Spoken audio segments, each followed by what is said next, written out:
At 2:30 a.m., near Schultz Creek, the old German shepherd wouldn't stop clawing at the cabin floor. Mason thought it was rats, until Atlas started growling at something moving underneath the boards. What would make a war dog afraid to blink? Where are you watching from tonight?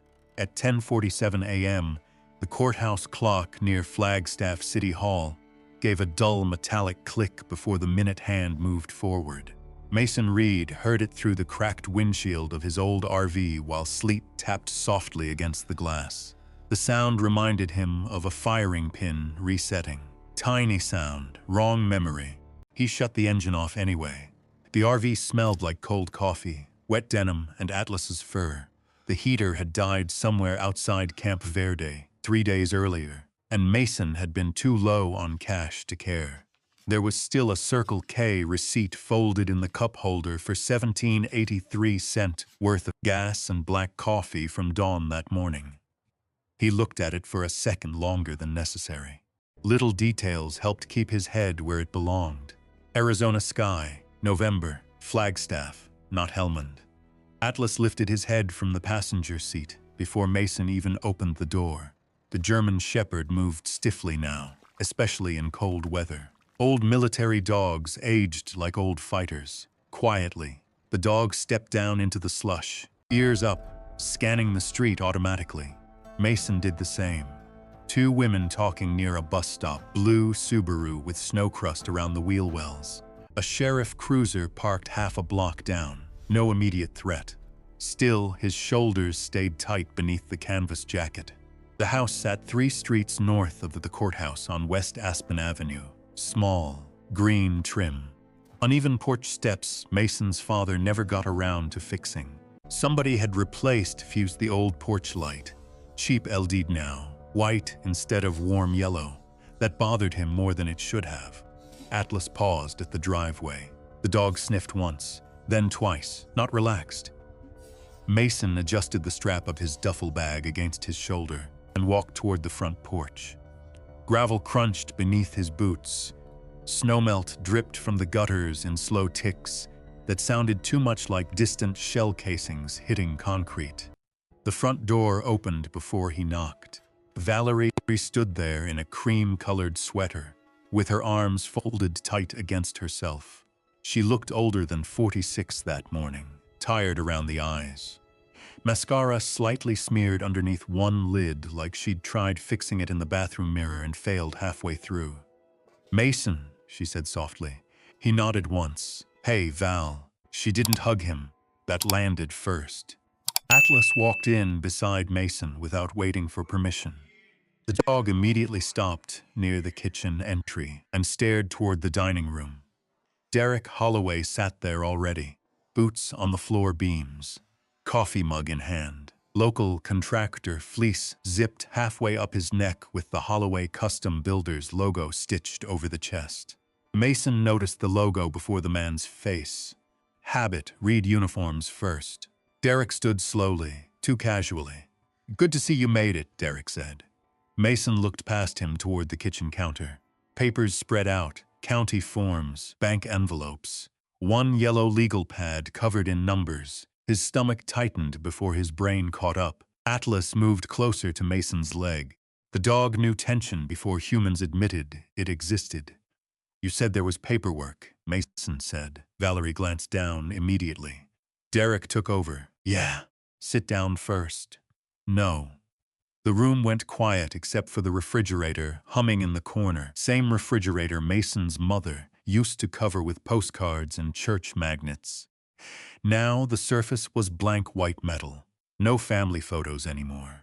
Derek sighed through his nose like Mason was already becoming difficult. "Mason, the mortgage situation got complicated after your deployments," he said. "The house was leveraged against medical debt and property taxes. We had to stabilize things." There it was. Corporate language. The kind that always arrived before somebody took something from you. Mason walked to the counter slowly. His eyes found his own signature halfway down one document. Durable power of attorney. Dated 6 years earlier while he'd been overseas. He remembered signing it inside a plywood office, lit by fluorescent bulbs while waiting for transport outside Kandahar. Quick signatures, quick trust. Valerie had said she needed authority in case hospital paperwork came up after their father's stroke. He never thought about it again, until now. How much? Mason asked quietly. Valerie swallowed. Derek answered instead, $38,214.67. Exact number. Contractor voice. Prepared. Mason stared at the paperwork without blinking. Somewhere outside, tires hissed through wet snow on Aspen Avenue. Atlas's nails clicked once against hardwood behind him. The sheriff deputy stepped into the kitchen from the hallway then. Mid-50s. Gray mustache. County badge catching dull light from the window. Deputy Carl Benton. Mason recognized him from high school football games 20 years earlier. That almost made it worse. Carl held a folder against his chest awkwardly. "Morning, Mason." Mason nodded once. The deputy looked uncomfortable standing there. Good, he should. "There's an eviction order tied to the foreclosure transfer," Carl said carefully. 72 hours standard notice. He opened the folder and stamped a page against the counter. The sharp metallic snap of the stamp echoed through the kitchen. Mason froze, half a second only, but his body had already gone somewhere else. Bolt forward, weapon check, dust, heat. His fingers twitched before he caught himself. Atlas stood immediately. The dog pressed against Mason's knee hard enough to anchor him back into the room. Carl noticed, his eyes softened just slightly. "You all right, son?" the deputy asked. Mason exhaled slowly through his nose. "Yeah, lie." Derek crossed his arms. "We're not trying to screw you over here," he said. "You've been gone a long time. Somebody had to handle things." Mason finally looked at him directly. That steady recon stare. Not angry yet, worse. "You used my signature. It was legal. Used it." Valerie flinched like each word landed physically. "Mason," she whispered. "Dad's hospital bills got ugly after the second surgery. Then COVID hit. Then the taxes. I sent money. You disappeared for 8 months. There it was. Not accusation, exhaustion." Mason looked at her for a long moment. Really looked. She had their mother's eyes. Same nervous habit of rubbing her thumb against her wedding ring when stressed. Only now the ring was gone. No ring mark either. Recent. Derek noticed Mason noticing. "We had problems," Derek said quickly. Business slowed down. Valerie was drowning, trying to keep everything afloat. "So you took the house?" Derek's jaw tightened. "We kept the bank from taking it." Mason laughed once. Short sound, no humor in it. Atlas stepped forward suddenly when Derek raised his voice next. "Careful how you talk to my wife." The German shepherd moved between them instantly. Silent, head low, ears forward. Military posture. Derek stopped talking mid-sentence. Atlas didn't growl. Didn't need to. The room changed anyway. Carl cleared his throat quietly. "Mason, nobody wants trouble here." Mason reached for the paperwork again. County transfer records, mortgage liens, Bank of America restructuring notices. He scanned them automatically the way he used to scan intel packets. Find the weak point, find intent, find the lie. Then he saw it. Property reassignment. Not sold. Transferred. A separate parcel attached. Remote structure. Schultz Creek area. Forest access road. No mailing route. Mason looked up slowly. "What's this?" Derek shoved both hands into his jacket pockets. "That's yours now." Valerie finally looked him in the eye for the first time since he walked in. It lasted maybe 2 seconds. Then she looked away again. "There's an old lookout station up there," she said quietly. "Technically still livable." "Livable," Mason repeated. Derek shrugged. "Better than nothing." Outside, a snowplow scraped hard against pavement somewhere down the block. The metal grind shot through Mason's skull like tracer fire. Atlas leaned against his leg again immediately, grounding him, always the dog first. Mason folded the paperwork carefully, too carefully. Like if he moved too fast, something inside him might crack open and spill all over the kitchen floor. He walked down the hallway without another word. His old bedroom still smelled faintly like cedar and dust. The posters were gone, closet empty. Somebody had painted over the wall where his mother used to mark his height in pencil. That hit harder than the foreclosure. He opened the dresser anyway. Empty except for one old photograph shoved in the back corner. His parents standing beside a fishing boat at Lake Mary sometime around 1998. His father wearing that same denim jacket with the ripped cuff. His mother laughing at something outside the frame. Mason slid the picture into his duffel. Behind him, Atlas stood watch at the bedroom door, like always. Mason packed fast, 2 flannels, socks, flashlight, old Marine Corps field notebook, prescription bottle with 3 painkillers left rattling inside. He paused when he found his folded discharge papers under the bed, honorably discharged. Purple Heart listed below. Funny thing to read while losing your home. When he came back into the kitchen, nobody moved. Carl had already placed the eviction notice near the sink beside an unpaid electric bill for $214.09. Mason grabbed his truck keys off the counter. Derek spoke again. "This isn't personal." Mason stopped near the doorway. Snow blew sideways outside now, thin and sharp. "Everything's personal," he said quietly. Valerie's face folded slightly at that. Not crying. Worse, trying not to. Atlas walked out first. Derek followed them onto the porch. "Mason." He turned halfway. Derek tossed something underhand toward him, a rusted ring of keys. Mason caught them automatically without looking. "Forest Service never reclaimed the place," Derek said. "If you're stubborn enough to freeze, at least do it far from town." Silence sat there a second. Then Atlas showed his teeth for the first time all morning. Not barking, not lunging, just enough. Derek took one involuntary step backward. Mason noticed. So did Derek. Mason looked down at the rusted keys in his hand. One key bent slightly at the teeth. Another tagged with faded orange tape marked "Lookout B" in cracked black marker. Cold metal, cold day, cold family. He slipped the keys into his pocket. Then he walked toward the RV without looking back once. Atlas stayed glued to his left side the whole way down the driveway. At 11:32 a.m., Mason started the engine. The RV coughed twice before turning over. Heater still dead. Fuel gauge barely above empty. Snow thickening over Flagstaff rooftops. Mason rested both hands on the steering wheel. For a moment he didn't move. His breathing slowed automatically into old operational rhythm. In, hold, out. Atlas climbed into the passenger seat and stared forward through the windshield toward the highway leading north. Toward the mountains. Toward the place nobody wanted. Mason shifted into drive, and somewhere deep beneath the ache in his shoulder and the hollow feeling spreading through his chest, something colder settled into place. Not surrender. Recognition. He'd been abandoned before.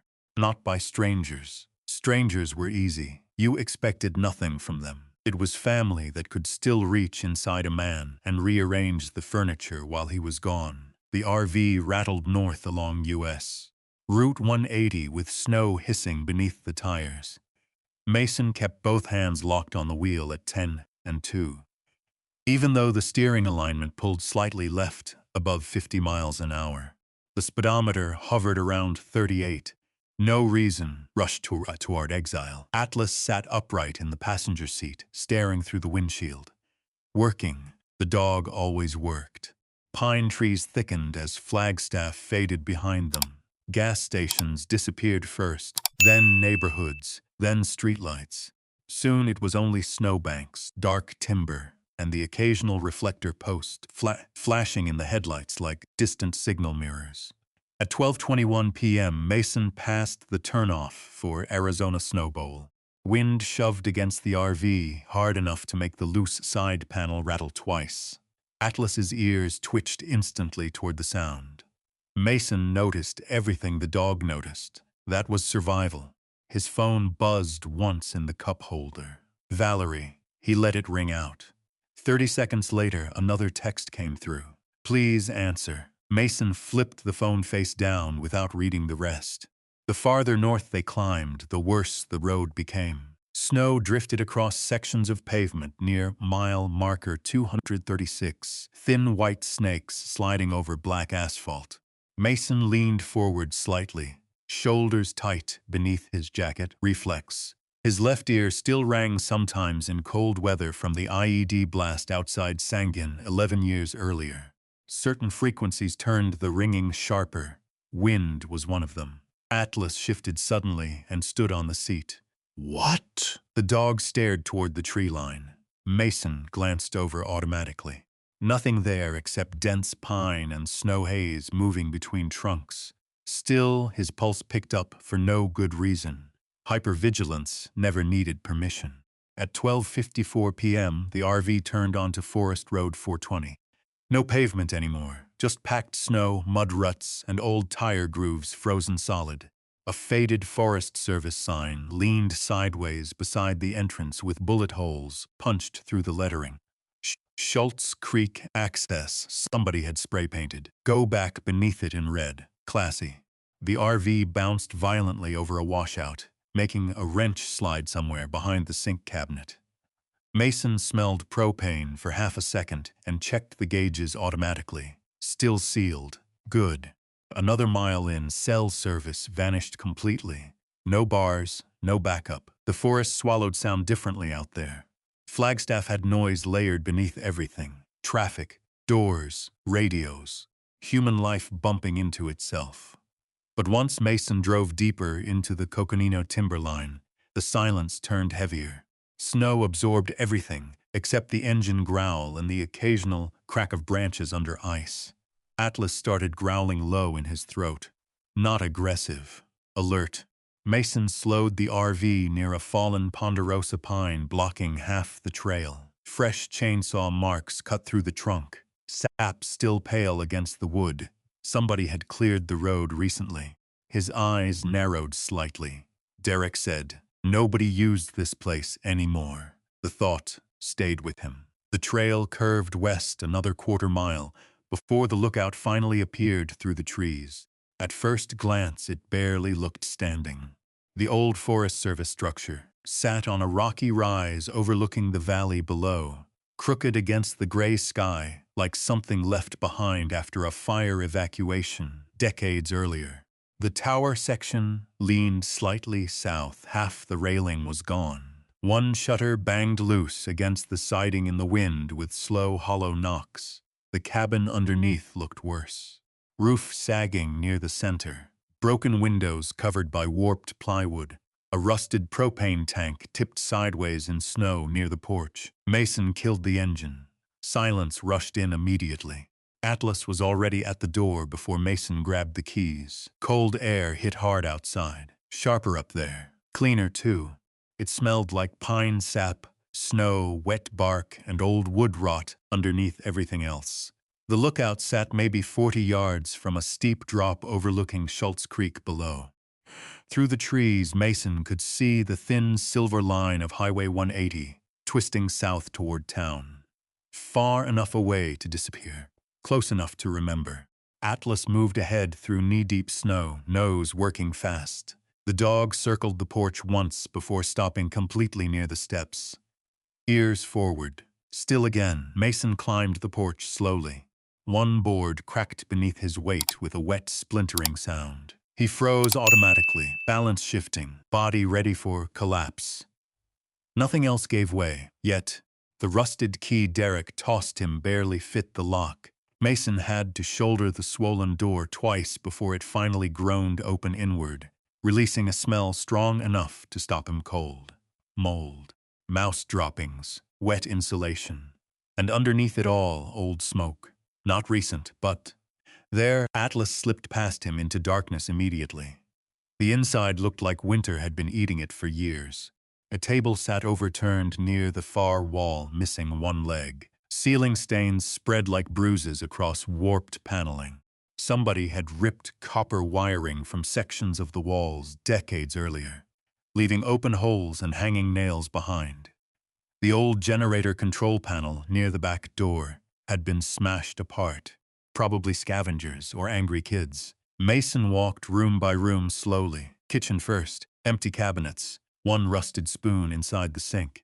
A receipt dated February 1994 pinned beneath a cracked coffee mug advertising Lowell Observatory. Then the sleeping area.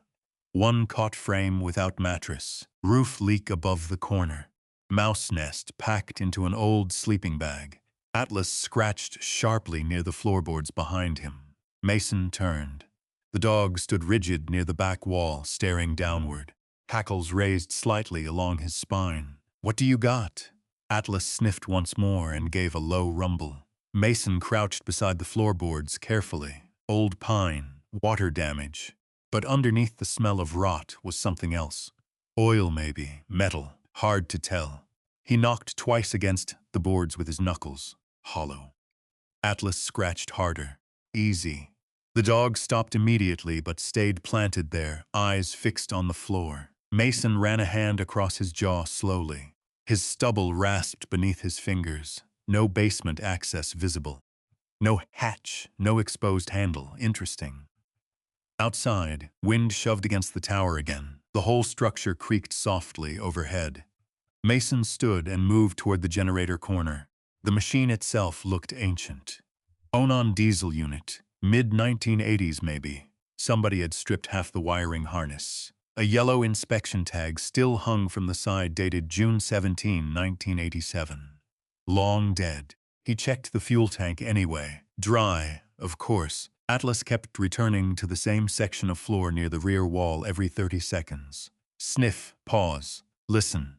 Like something beneath them was breathing. At 2:13 p.m., snow started falling harder. Mason stepped back outside to unload the RV before the road disappeared completely. His boots sank deep into powder around the tires. The cold burned through his jeans almost instantly. He hauled out 2 duffel bags, a toolbox with 1 broken latch, 3 gallons of water, and a green ammo can filled with military odds and ends he never threw away. Flashlights, paracord, medical tape, old habits. Atlas suddenly barked once from inside the lookout. Sharp, warning bark. Mason dropped the water jug immediately and reached for the crowbar, leaning near the porch. Adrenaline moved faster than thought now. He entered low and quick, boots silent across warped boards despite the pain in his knee. Clear left, clear right, kitchen empty, sleeping room empty. Atlas stood near the back wall again, waiting. The dog looked at Mason like he was annoyed the human still hadn't figured it out. Mason exhaled slowly and lowered the crowbar. "Yeah," he muttered. "I hear you." Outside, daylight faded early beneath thick storm clouds. By 4:40 p.m., the temperature had already dropped to 19 degrees. Mason found a stack of old split timber beneath a tarp behind the tower, mostly damp but usable if mixed carefully. He worked until his shoulders started burning again beneath the scar tissue. The old injury always woke up in cold weather, like it remembered. Atlas carried smaller branches one at a time toward the porch without being told. Serious about it, too. The dog trotted back and forth through snow like this was another assignment overseas. Mason almost smiled once watching him. Almost. By dark, the lookout looked slightly less dead. Slightly. Mason managed to get a small fire going inside an old cast-iron stove using dry bark shaved from the center of split logs. Smoke leaked through cracks around the stovepipe connection, before finally drawing upward correctly. The heat barely touched the room, but it was enough to cut the edge off the cold. Atlas lay beside the stove watching the windows, always watching. Mason heated canned chili directly over the flame at 6:17 p.m. The can burned his fingers when he pulled it off with pliers. Cheap food, metallic taste, too much sodium. He ate every bite anyway. Atlas got half a protein bar and the last of a beef stick from Prescott. "Don't get spoiled," Mason told him quietly. Atlas ignored the joke. The wind strengthened after dark. Snow rattled against plywood coverings with dry ticking sounds that kept pulling Mason halfway back into old memories before he forced himself forward again. Arizona, not Afghanistan. Snow, not sand. The distinction mattered. He checked the perimeter twice before trying to sleep. Another habit. Flashlight sweep around the tower base. Tire tracks already half filled by snow near the trail. Tree line visibility maybe 30 yards. No movement. Still, Mason strung 3 empty soup cans together with paracord outside the rear entrance before locking up for the night. Crude intrusion alarm. Effective enough. Atlas watched the process closely. "You hear those move," Mason said quietly. "You wake me first." The dog blinked once. Understood. At 11:48 p.m., Mason finally lay down on the cot frame using folded blankets from the RV as padding. Boots still on, flashlight resting across his chest. Old field instinct. He hated sleeping exposed.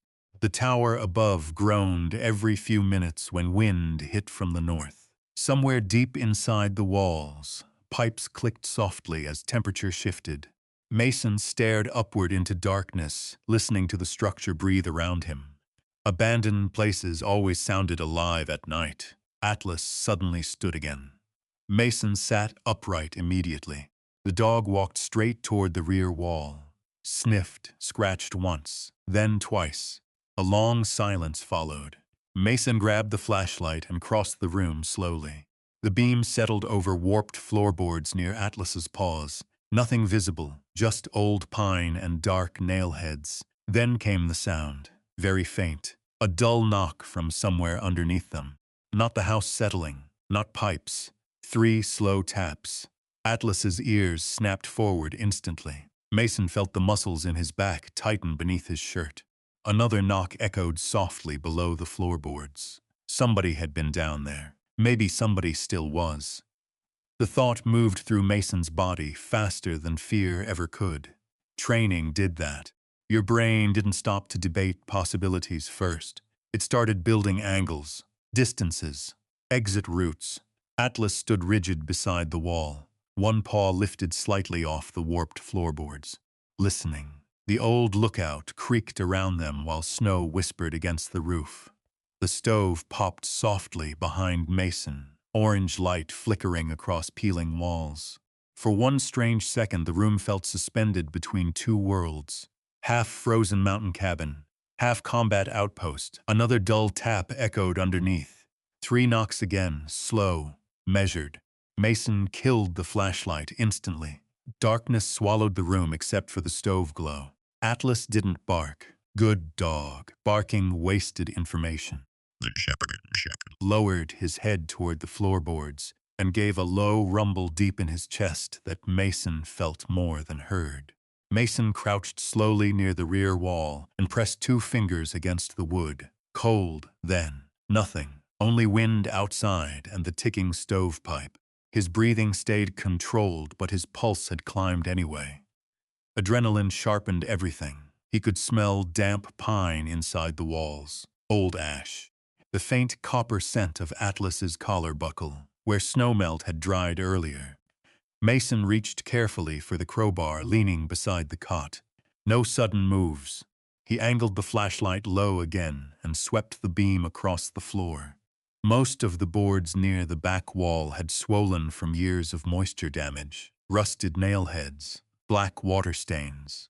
One section looked newer than the rest. Not new exactly, just less rotten. Different grain pattern.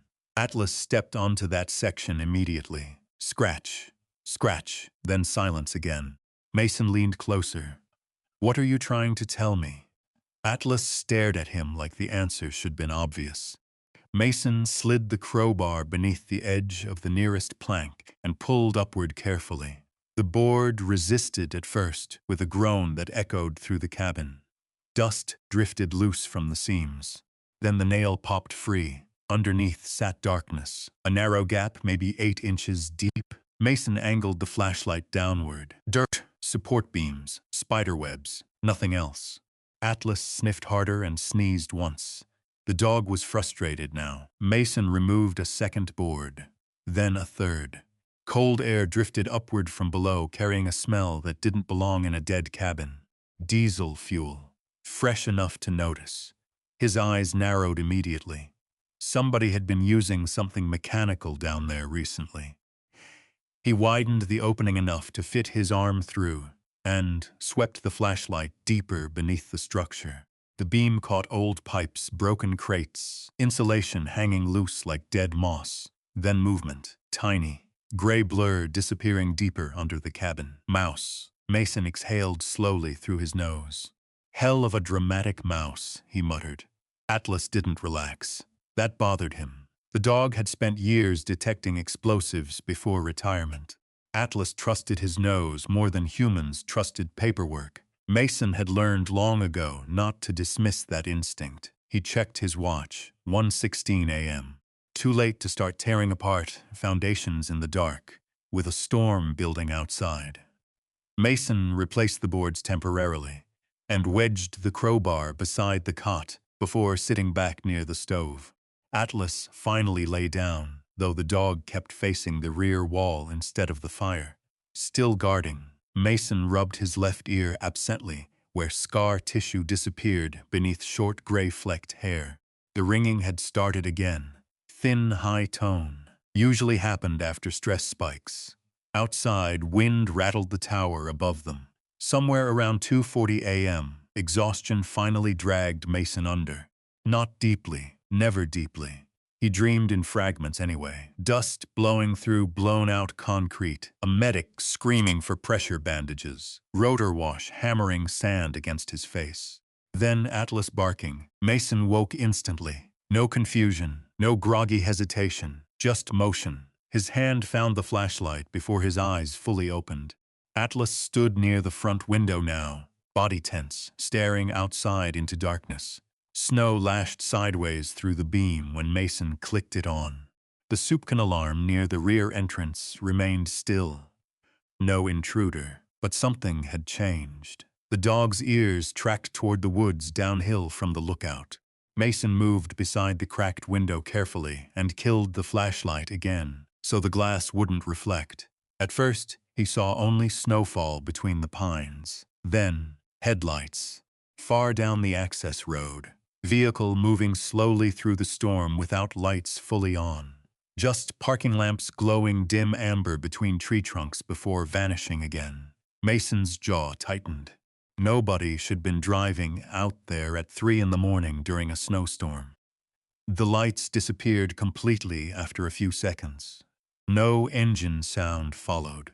Atlas kept staring long after they vanished. "Yeah," Mason softly. "I saw it." Neither of them slept much after that. Morning arrived gray and ugly at 7:08 a.m. Snow had piled nearly 8 inches against the porch rail overnight. Mason stepped outside carrying a dented thermos of instant coffee and immediately noticed tracks near the access road below. Fresh. Too wide for ATV tires. Truck.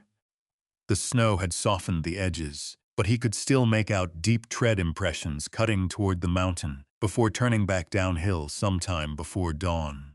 Atlas sniffed them carefully, tail stiff. Mason crouched beside one print, BF Goodrich all-terrain, TC large truck, heavy suspension. Contractor type maybe. Interesting. He looked toward the forest below. Pine branches swayed beneath low clouds while fog crawled between trunks in thin ribbons. Visibility maybe 50 yards. The place felt watched. He hated that feeling because usually it meant something. By 8:30 a.m., Mason decided sitting in paranoia would rot him faster than cold ever could. He needed supplies. Fuel, answers if possible. The RV barely held enough gas for another round trip into town, but staying isolated without information was worse. Atlas jumped into the passenger seat before Mason even opened the door. The drive back toward Flagstaff looked different in daylight, more exposed somehow. Mason noticed old fire scars and hillsides near Schultz Pass. Charred trunks from the pipeline fire still standing black against fresh snow. Northern Arizona carried burn scars for years after a bad season. Like people. The RV heater coughed once and finally pushed out a stream of lukewarm air around mile marker 234. Smelled like dust and antifreeze. Mason took the small victory. At 9:17 a.m., he parked outside a weather-beaten garage near Route 66 Doghouse. Hand-painted sign above the bay doors read, Bauer's Small Engine Repair Generators. Pumps, chainsaws. A rusted red Ford Bronco sat beside the building, with a Forest Service permit sticker from 2009 still peeling in the corner of the windshield. Atlas hopped down first. The garage smelled like motor oil, cigarette smoke, and wet metal. Country radio played softly somewhere in the back beneath the grind of tools. Mason stepped inside and found an older man bent over a disassembled generator housing at a workbench. Hank Bowers, late 60s maybe, lean as old fence wire, gray beard cut close to the jaw, thick burn scar running beneath one sleeve near the wrist. Former firefighter. Mason recognized the type immediately. Men who spent decades running toward things other people fled from carried themselves differently afterward. Hank glanced up once. His eyes flicked from Mason to Atlas, then back again. "You're the vet living up at Schultz Lookout," Hank said. Not a question. Word traveled fast in mountain towns. Mason nodded once. "You fix generators. I fix things people neglect." Hank wiped grease from his hands with a rag. "Sometimes generators." Atlas wandered slowly around the shop, sniffing old engines and stacked fuel cans. Relaxed enough not to growl, good sign. Mason pulled the cracked ignition module from the Lookout generator out of his duffel and set it on the counter. "Think it's salvageable." Hank studied it for maybe 5 seconds. "Nope, honest answer." Mason appreciated that. "But," Hank continued, "if the old Onan block still turns over, I might've got compatible brushes somewhere." He pointed toward a shelf stacked with dusty parts bins. "You know how to rebuild carburetors? Enough to make bad decisions."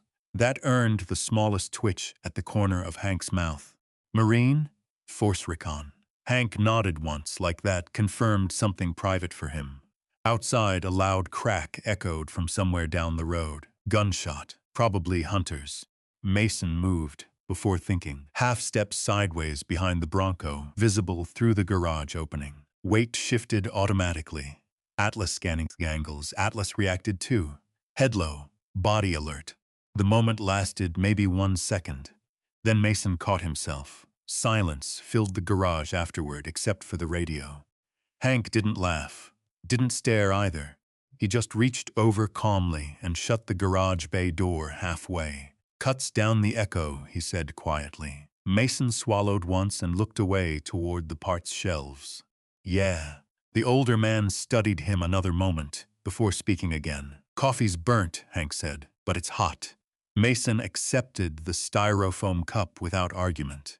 Steam rose between them while snow drifted outside the garage windows. Atlas settled near the workbench with his paws crossed neatly like he belonged there. Hank sipped from his own mug, then finally said, "Funny thing about that lookout." Mason looked up. Hank leaned against the bench slowly. "Forest Service abandoned it after the '87 Dry Lake fire." He scratched at his beard. "Everybody says it's been dead since." Mason thought about the truck tracks, the diesel smell, the headlights moving through snow at 3 in the morning. "Yeah?" he said carefully. Hank nodded toward the mountain outside. "Then why," he asked quietly, "would a dead lookout still have fresh tire tracks?" The question stayed with Mason all the way back up Route 180. Snow hissed beneath the RV tires, while late afternoon, light bled weak and gray through the pines. Atlas sat upright in the passenger seat, ears twitching every few seconds toward the forest outside. Not relaxed, not tense either. Working. Mason kept replaying the tracks in his head. Depth, width, direction.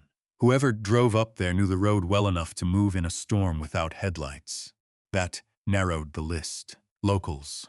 The old RV heater rattled harder climbing toward Snowbowl Road. A loose screw somewhere behind the dashboard buzzed at exactly the wrong pitch. Sharp metallic vibration, too close to the whine of old surveillance drones overseas. Mason reached over and shut the heater off completely. Silence felt better. At 4:52 p.m. he passed a faded Forest Service sign half buried in snow. Schultz Creek Trailhead. 2 miles. Atlas growled low before the lookout even came into view. Mason noticed it immediately. "What?" The dog stood now, nose high, looking through the windshield. Then Mason saw it too. Tracks, fresh again. This time they led all the way up to the lookout clearing. His hands tightened on the wheel. The snow around the cabin had been disturbed within the last hour. Mason killed the headlights instinctively and coasted the last 50 yards downhill before parking behind a cluster of pines, instead of pulling directly into the clearing. Old habits. He shut off the engine, listened. Nothing except wind brushing tree limbs together. Atlas stared toward the cabin without moving.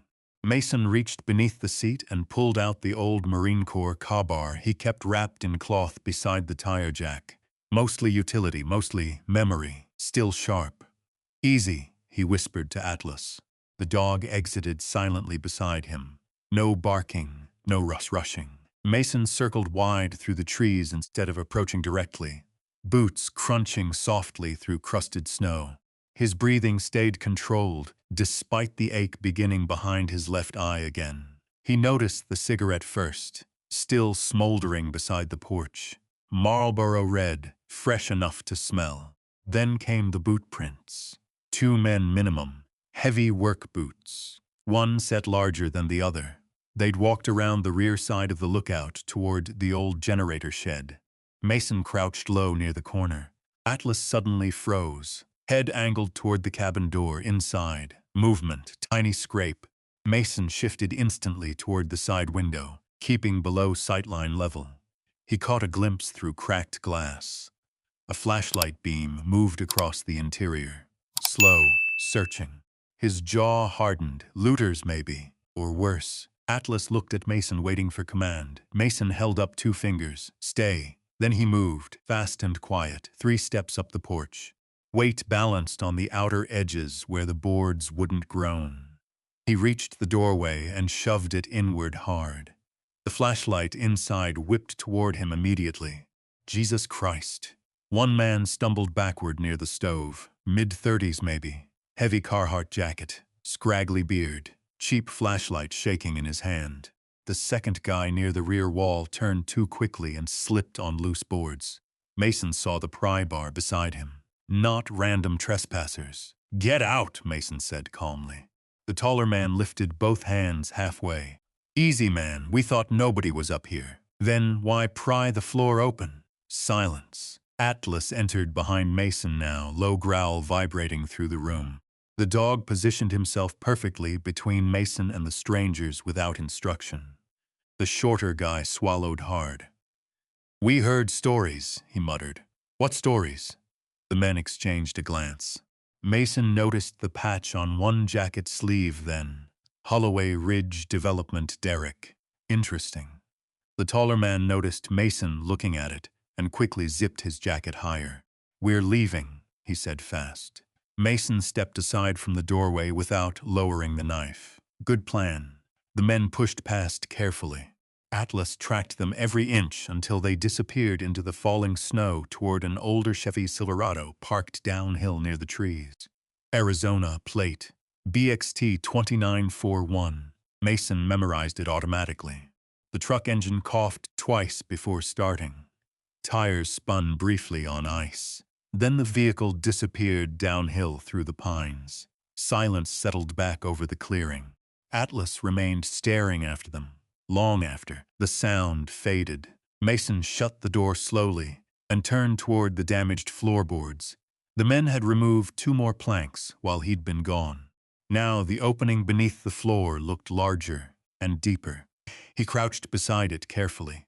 The smell of diesel was stronger now. Atlas came beside him and pawed once at the dirt below. Mason aimed the flashlight downward again. That's when he saw the edge of metal, not pipes, not scrap. A square corner buried beneath packed dirt, maybe 3 feet below the support beams. Storage box. Old military instincts stirred immediately. Cash.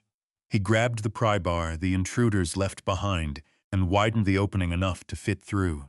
Dust drifted down his collar while Atlas paced anxiously above him.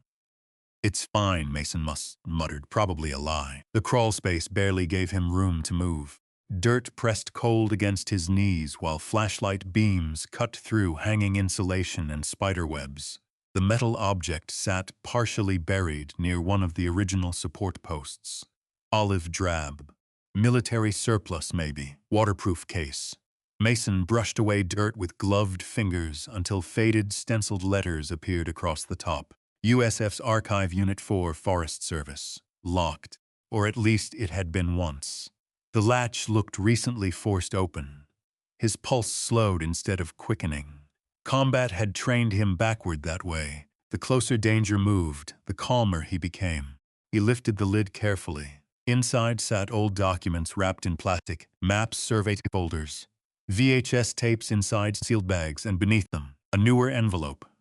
White, clean, recently placed. Mason stared at it for a long second before opening it carefully. Inside was a single sheet of paper, typed, "You should have left when Derek offered you the keys." Atlas barked sharply above him. One bark only. Alert. Mason killed the flashlight instantly. Footsteps outside. Not on the porch, in the snow behind the lookout. Slow crunch, crunch, crunch. Mason stayed perfectly still beneath the floorboards while Atlas moved overhead. Growling now, deep enough to vibrate dust loose from the beams. Another step outside, then silence. Mason reached carefully for the car bar. His breathing stayed controlled in, hold, clear. Atlas suddenly lunged toward the rear side of the cabin with explosive force, barking violently now. A man cursed outside. Running footsteps crashed through snow toward the trees. Mason exploded upward, through the floor, opening just in time to catch movement, disappearing between pines downhill. Dark jacket, rifle slung across his back. Too far for details. Atlas stood at the rear doorway, snarling into the forest, hackles raised. Mason grabbed the flashlight and swept the trees. Nothing. Only snow drifting through fading daylight. But the feeling remained. Contact. Somebody wasn't just watching the lookout anymore. Now they were warning him. Mason looked down at the paper still clenched in his fist. Then toward the mountain below, where scattered lights from Flagstaff flickered faintly beneath gathering clouds. Derek had sent men into the cabin, men looking for something hidden under the floor. And whatever sat inside that old Forest Service archive box scared them enough to come back armed. Atlas returned beside Mason slowly and pressed against his leg once, grounding him. Mason rested one hand on the dog's neck while staring toward the darkening trees. "Yeah," he whispered softly. Now it made sense. The lookout hadn't been abandoned, it had been buried, and somebody was getting nervous that Mason Reed had started digging. The storm rolled in hard after sunset. By 6:34 p.m., snow hammered the lookout windows sideways, thick enough to erase the tree line completely. Wind shoved against the old structure in long, violent bursts that made the tower groan above the roof, like an injured shipmast. Mason sat at the small table near the stove with the Forest Service archive box spread open beneath lantern light. Atlas stayed near the front door, watching. The dog hadn't fully relaxed since the man with the rifle disappeared into the trees. Neither had Mason. He studied the contents carefully, laying each document flat, one at a time with slow, deliberate hands. Years in recon had taught him something simple about intelligence gathering. Don't chase excitement first. Chase patterns. The first folder held wildfire response maps dated June 1987. Dry Lake Hills region. Schultz Pass corridor. Old firebreak routes marked in faded red pencil. Nothing strange there. The second folder changed everything. Mason leaned closer under the lantern glow. Water Access Survey. Federal Reserve Grid 14B. Beneath the title sat engineering diagrams showing underground water tunnels running beneath portions of the mountain north of Flagstaff. Emergency reserve channels. Pressure-fed systems designed decades earlier after a severe drought season. His eyes narrowed. One line on the map ran directly beneath the land Derek's development company had been buying for months. Interesting. Atlas suddenly lifted his head. Mason froze too. Vehicle. Far off at first, then closer. tires crunching carefully through snow. Mason extinguished the lantern instantly. Darkness swallowed the room except for the weak orange stove glow. The truck engine outside idled for several seconds before shutting off near the clearing. Mason moved silently toward the side window while Atlas positioned himself beside him automatically. Two figures emerged through snowfall carrying flashlights. One short, one tall. Mason recognized the taller silhouette immediately. Derek Holloway. Even from 30 yards away, the man carried himself with that same contractor swagger. Thick winter coat stretched across broad shoulders. Expensive boots. Ball cap pulled low despite the storm. The second figure stayed partly hidden near the truck. Valerie. Mason's jaw tightened. Derek approached the porch first and knocked twice against the door. Mason. No answer. Another knock. I know you're in there. Atlas gave a low warning growl. Mason opened the door halfway, without removing the chain lock he'd improvised from generator cable earlier that afternoon. Snow blew inward immediately. Derek forced a smile that didn't reach his eyes. Nice place, he said. Real fixer-upper. Mason stared at him silently. Valerie stood farther back near the truck headlights, wrapped in a dark blue parka. She looked smaller than Mason remembered, somehow, tired around the eyes. Derek noticed the chain lock and chuckled softly. What is this now? Fort Apache? Why are you here? Straight to it. Derek glanced toward the darkness inside the cabin. You found something, not a question either. Mason watched him carefully. The man's face told him enough already. You sent people up here, Mason said quietly. Derek shrugged once. You're squatting on unstable property during winter. I had guys checking the structure. Guys carrying pry bars and rifles? The smile faded slightly. Behind Derek, Valerie finally spoke. Can we come inside? It's freezing. Mason hesitated 3 seconds too long. That hurt more than either of them admitted. Still, he opened the door. Warm air rolled around them as they stepped inside. Snow melted immediately from Derek's pts onto the warped floorboards. Atlas stood directly between Derek and the archive box near the table. Good dog. Derek noticed the posture. That mutt always hated me. Atlas bared teeth silently. Mason removed the maps from plain sight before speaking again. What do you want? Derek looked around the cabin slowly first. New braces under the ceiling beams, reinforced windows, the repaired stove vent. Calculation moved behind his eyes. You planning to stay up here long term? Depends. On what? How honest you decide to be. The wind slammed against the tower above them, hard enough to shake loose dust from the ceiling. Valerie flinched at the sound. Mason noticed. Combat reflexes recognized fear fast. Derek ignored it completely. You don't understand what that place is, Derek said finally. That lookout's condemned for a reason. Funny, everybody keeps saying that, because it's true. Mason folded his arms slowly. Then why are you so interested in it? Silence. The storm filled the room instead. Valerie kept staring at the floorboards near the hidden crawl space opening beneath the rug. Mason saw her eyes catch there twice. She knew something.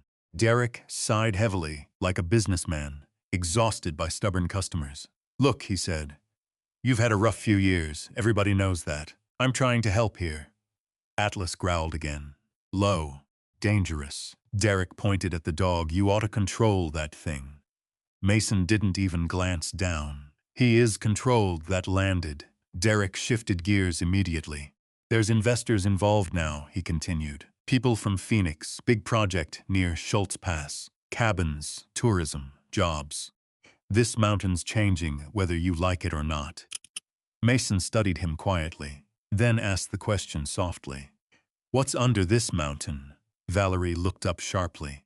Derek didn't answer fast enough. There it was. Recognition. The man recovered quickly, though. Old utility junk, Derek muttered. Nothing useful. Then why'd somebody leave me a typed warning under my floorboards tonight? For the first time since arriving, Derek's composure cracked just slightly around the mouth. Tiny thing. Enough. Valerie stared at her husband now instead of Mason. You said there wasn't anybody going up here anymore. Derek shot her a look, not helping. No, she said quietly. I'd say we passed that point. The room went still after that. Even the storm seemed farther away for a moment. Mason leaned back against the table, slowly, shoulder aching beneath flannel and old scar tissue. Atlas pressed against his leg, once sensing the tension shift. What are you mixed up in, Derek? Derek rubbed snowmelt from his beard irritably. You really want to know, he snapped. Fine. The city's expanding. Water rights matter. Land matters. Everybody up here's scrambling for pieces before California money buys the whole damn mountain. Mason watched him carefully. There it is, Derek scoffed. You think life works on loyalty and sacrifice forever? It doesn't. People adapt. Valerie closed her eyes briefly at that sentence. Mason noticed her wedding ring twisting slowly around her finger. Old nervous habit. You used my deployment papers, Mason said. You mortgaged Mom's house while I was overseas. Derek spread his hands. You disappeared for almost 14 months after Afghanistan. I was in rehab, learning how to hear again. Another silence. This one, uglier. Valerie finally looked at Mason directly for the first time since the eviction notice. There were foreclosure notices coming every week, she said softly. Dad's medical debt. Property taxes. We thought you'd sell everything eventually, anyway. Mason stared at her. She couldn't hold his eyes long. Outside, wind screamed through the tower supports above them. Atlas moved closer to Mason's knee, as if physically anchoring him there. Derek checked his watch impatiently. This conversation's pointless. He stepped toward the door. Bottom line, I can still buy this land from you, cash. No, you haven't even heard the number. Doesn't matter. Derek's expression hardened. You always did mistake stubbornness for honor, and you mistake greed for practicality. That one landed clean. Valerie inhaled sharply between them. Derek opened the door hard enough to rattle the hinges. Snow blasted inward immediately. Before stepping outside, he looked back once toward the floorboards, not the room. The floor. Mason caught it. So did Atlas. Interesting. Then Derek spoke without turning fully around. You don't know what you're digging into up here, he said quietly. Mason answered just as calm. No, but apparently you do. Derek left without another word. Valerie lingered near the doorway a moment longer while snow swirled around her boots. The porch light barely illuminated half her face now. I never thought they'd push it this far, she whispered. Mason said nothing. She nodded slowly like she deserved that silence. Then her eyes drifted toward Atlas. At least he stayed, she murmured softly. The dog stared back without blinking. Valerie stepped out into the storm and pulled the door shut behind her. The truck engine started seconds later. Headlights disappeared downhill through the snow. Gone. Mason stood motionless in the cabin for a long time afterward while the stove clicked softly beside him. Atlas finally moved first. The German shepherd walked directly toward the hidden crawlspace opening again and scratched once at the rug covering it. Not random, not fear, instruction. Mason knelt beside the opening slowly and pulled the archive box back into the lantern glow. His eyes moved again across the engineering diagrams. Water tunnels, emergency reserve systems, federal seals. Then another detail finally clicked into place. The resort development maps Derek filed with Coconino County months earlier. Mason had seen copies accidentally during the foreclosure process downtown. The planned construction site sat directly over one of the reserve tunnel routes. If those tunnels were blocked, firefighters would lose emergency mountain water access during wildfire season. Mason's stomach tightened cold. Northern Arizona had already burned for years. Pipeline fire, tunnel fire, thousands of acres gone, people dead. He looked at Atlas. The dog watched him silently beneath lantern light while snow battered the tower outside. Jesus Christ, Mason whispered. Now he understood why somebody had buried the records, and why Derek was terrified somebody might uncover them again. Then Atlas's ears snapped toward the woods. Instantly, the dog rose stiff-legged beside the door. Mason killed the lantern again. Outside, beyond the storm, a faint red dot moved briefly between the trees uphill. Laser sight, gone just as fast, but not fast enough. Someone out there had just painted the cabin. Mason moved before the thought fully formed. He grabbed the lantern with one hand and killed the stove damper with the other. The room dimmed instantly. Orange glow collapsed into weak embers while wind rattled the tower above like loose bones. Atlas stayed fixed toward the north ridge window, locked on target. Mason crouched beside the wall below the cracked glass and listened carefully. Snow hissed outside. Pine branches groaned under fresh ice. Somewhere uphill, a branch snapped sharp enough to sound almost human. Then nothing. That bothered him more. Most amateurs kept moving after panic hit. Real hunters went quiet. Mason slid the kabar into his belt and reached beneath the cot for the old Remington 870 he'd bought years ago outside Camp Verde from a retired deputy named Carl Mendez for $240 cash and a box of Winchester buckshot. The woodstock still carried scratches from the desert. So did Mason. Atlas glanced back once when Mason racked the slide softly. Recognition, not fear. The dog had heard that sound in other countries. Mason checked his watch. 7:41 p.m., long night ahead. He moved carefully through the cabin, extinguishing every remaining light source, except a single red flashlight covered with tape near the lens. Low visibility, harder to track movement through windows. Combat habits never really disappeared. They just changed uniforms. Another flash appeared briefly between the trees, not laser this time. Cigarette ember. Whoever sat up there wasn't in a hurry. Mason lowered himself beside Atlas near the rear wall. "You smell more than one." Atlas gave one low huff without taking his eyes off the woods. "Probably yes." Mason trusted that answer more than most human conversations. Outside, snow thickened until the mountain disappeared entirely. Wind drove sideways through the pines in long, screaming gusts that rattled the patched lookout windows. A storm big enough to bury roads by morning. Good. Bad weather trapped everybody equally. At 8:06 p.m., the first sound came from below the metal. Tiny scrape near the generator shed. Mason reacted instantly. Atlas was already moving. The German shepherd slipped toward the rear door silently, while Mason angled toward the opposite window with the shotgun low against his shoulder. He didn't aim through glass. Too much reflection. Too many mistakes happen behind windows. Another scrape. Closer now. Mason cracked the rear door half an inch. Cold air flooded inside, carrying fresh cigarette smoke and wet wool. Human. Atlas's body stiffened beside him. Then came whispering outside. Two men. One nervous, one angry. "Told you he was armed. Just find the damn box." Mason's eyes hardened immediately. The archive box.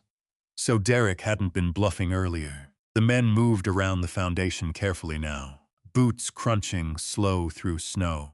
One beam of red-filtered light swept briefly beneath the cabin. Searching, Mason stepped backwards silently and pointed toward the front wall. Atlas understood immediately. The dog disappeared into darkness without a sound. Good boy. Mason waited 3 seconds longer. Then he slammed the rear door open hard. "Don't move." The two men spun instantly. One carried a pry bar. The other froze holding a flashlight near the crawl space opening under the cabin. Neither expected Mason to come out armed.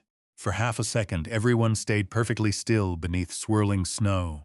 Then the nervous one bolted, straight into the trees. The second guy raised the pry bar halfway. Bad choice. Atlas exploded from darkness like a missile.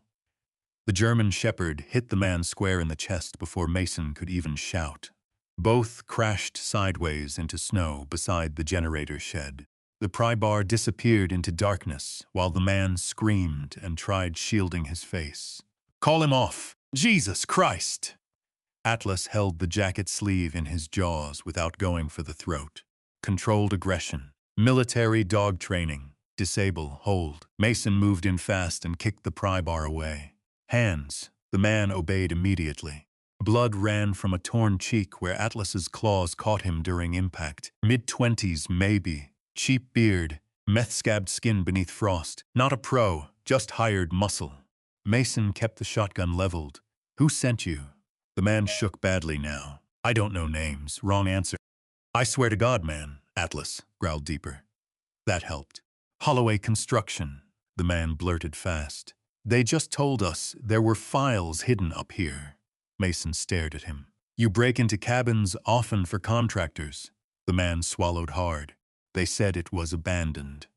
Mason almost laughed at that, almost. Wind blasted through the clearing hard enough to force snow sideways into their faces. Atlas tightened his grip once when the man shifted too quickly. Then headlights appeared downhill. Fast, too fast. Mason turned instantly toward the access road just as another truck fishtailed into the clearing, spraying slush and powder everywhere. Old Forest Service green pickup, emergency strobes flashing weak amber through snow. Hank Bowers climbed out wearing a heavy canvas coat and carrying a revolver low at his side. The old firefighter took one look at the scene, then sighed. Well, he muttered, guess we skipped introductions. The hired man looked relieved for exactly 1 second, until Hank walked closer and recognized him. Travis Lyle, Hank said flatly. You dumb son of a bitch. The younger man avoided eye contact. Interesting. Hank knew him. Mason eased the shotgun lower but didn't relax completely. What are you doing up here? He asked. Hank looked toward the dark woods first before answering. Got a radio call from one of the Snowbowl maintenance guys. Said somebody was running generators near old fire roads after curfew. He nodded toward Travis, recognized his truck near Highway 180. Atlas finally released the man's sleeve on command, but stayed close enough that Travis barely breathed. Smart. Hank studied the crawlspace opening beneath the cabin, then the archive box sitting inside near the table. Understanding moved slowly across his weathered face. Oh, hell, he murmured quietly. You know what this is? Mason asked. Hank rubbed snow from his beard. I know enough. That answer irritated Mason immediately. Try me. The older man hesitated long enough to matter. Then he looked toward the mountain beyond the storm-dark trees. Back after the Dry Lake fire, Hank said quietly. Forest Service discovered emergency groundwater channels under this ridge. Natural volcanic reservoirs. Pressure-fed. He pointed downhill vaguely toward the forest below Schultz Pass. That water kept half this mountain from burning during '87. Mason glanced toward the archive box again. The resort project sits over those tunnels. Hank nodded once. Yeah. Snow hammered harder against the tower supports above them. Travis spoke nervously from the ground beside Atlas. They said it wasn't active anymore. Hank barked out one sharp, bitter laugh. Kid, half this town still drinks from runoff tied into those reserves. That landed heavy. Mason felt cold settle differently inside his chest now. Not fear, recognition again. Bigger picture forming piece by piece. Money, land, water. Same story everywhere, eventually.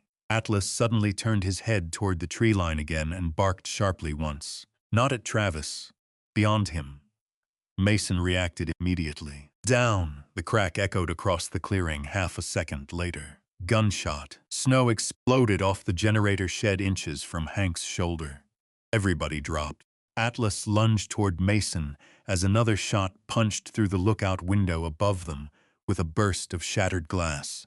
Not warning shots anymore. Real contact. Mason grabbed Travis by the jacket and dragged him behind the truck while Hank fired one round blindly toward the ridge line. Muzzle flash lit the snow orange. Atlas barked furiously toward the trees. Mason scanned uphill fast through darkness and blowing snow. Hard to spot movement, visibility maybe 30 yards now. Then he saw it. One silhouette moving between pines with a scoped rifle. Professional posture. controlled retreat. The shooter wasn't panicking either. That worried Mason most. Another shot cracked through the storm. This one hit metal. The Forest Service truck windshield exploded inward across Hank's lap. Damn it! Mason moved instantly. In the cabin. Move! Hank scrambled toward the porch while Mason covered behind the truck. Atlas stayed glued beside him through flying snow and broken glass. Then Travis made a mistake. He ran, straight toward the trees, toward the shooter. Mason shouted after him, but wind swallowed the words instantly. 3 seconds later, another gunshot rolled across the mountain. Then silence. No screaming afterward. Nothing. Atlas stopped barking. The dog's ears stayed forward toward the dark forest where Travis disappeared. But now there was something else in his posture. Stillness, the dangerous kind. Mason backed toward the cabin slowly, with the shotgun raised, while Hank slammed the damaged door shut behind them. Wind screamed through the broken upstairs window now. Snow spiraled down through shattered glass onto the wooden floor. Hank breathed hard against the wall. "Who the hell do you piss off?" Mason stared toward the black woods outside. "I think," he said quietly, "we're way past pissed off." Atlas remained at the broken window above them, watching. Then the dog let out one low growl that rolled through the dark cabin like distant thunder. Because somewhere out there beyond the snow, whoever fired those shots was still standing in the trees, and they knew exactly where Mason Reed lived now. The broken window upstairs hissed cold air into the lookout all night. Snow drifted through the shattered frame in thin white ribbons and melted across the warped floorboards beside the tower stairs. Every few minutes the wind changed direction, and the whole structure answered with another long groan from the old support beams. Nobody slept. Hank sat at the table cleaning his revolver with an oil rag that smelled like burnt metal and pine sap. Atlas remained near the broken window above them, staring into darkness with the kind of patience only predators and soldiers understand. Mason checked his watch. 2:18 a.m. The storm had buried the access road completely by now. No sheriff deputy was driving up here before morning. Maybe not even then. Hank finally broke the silence first.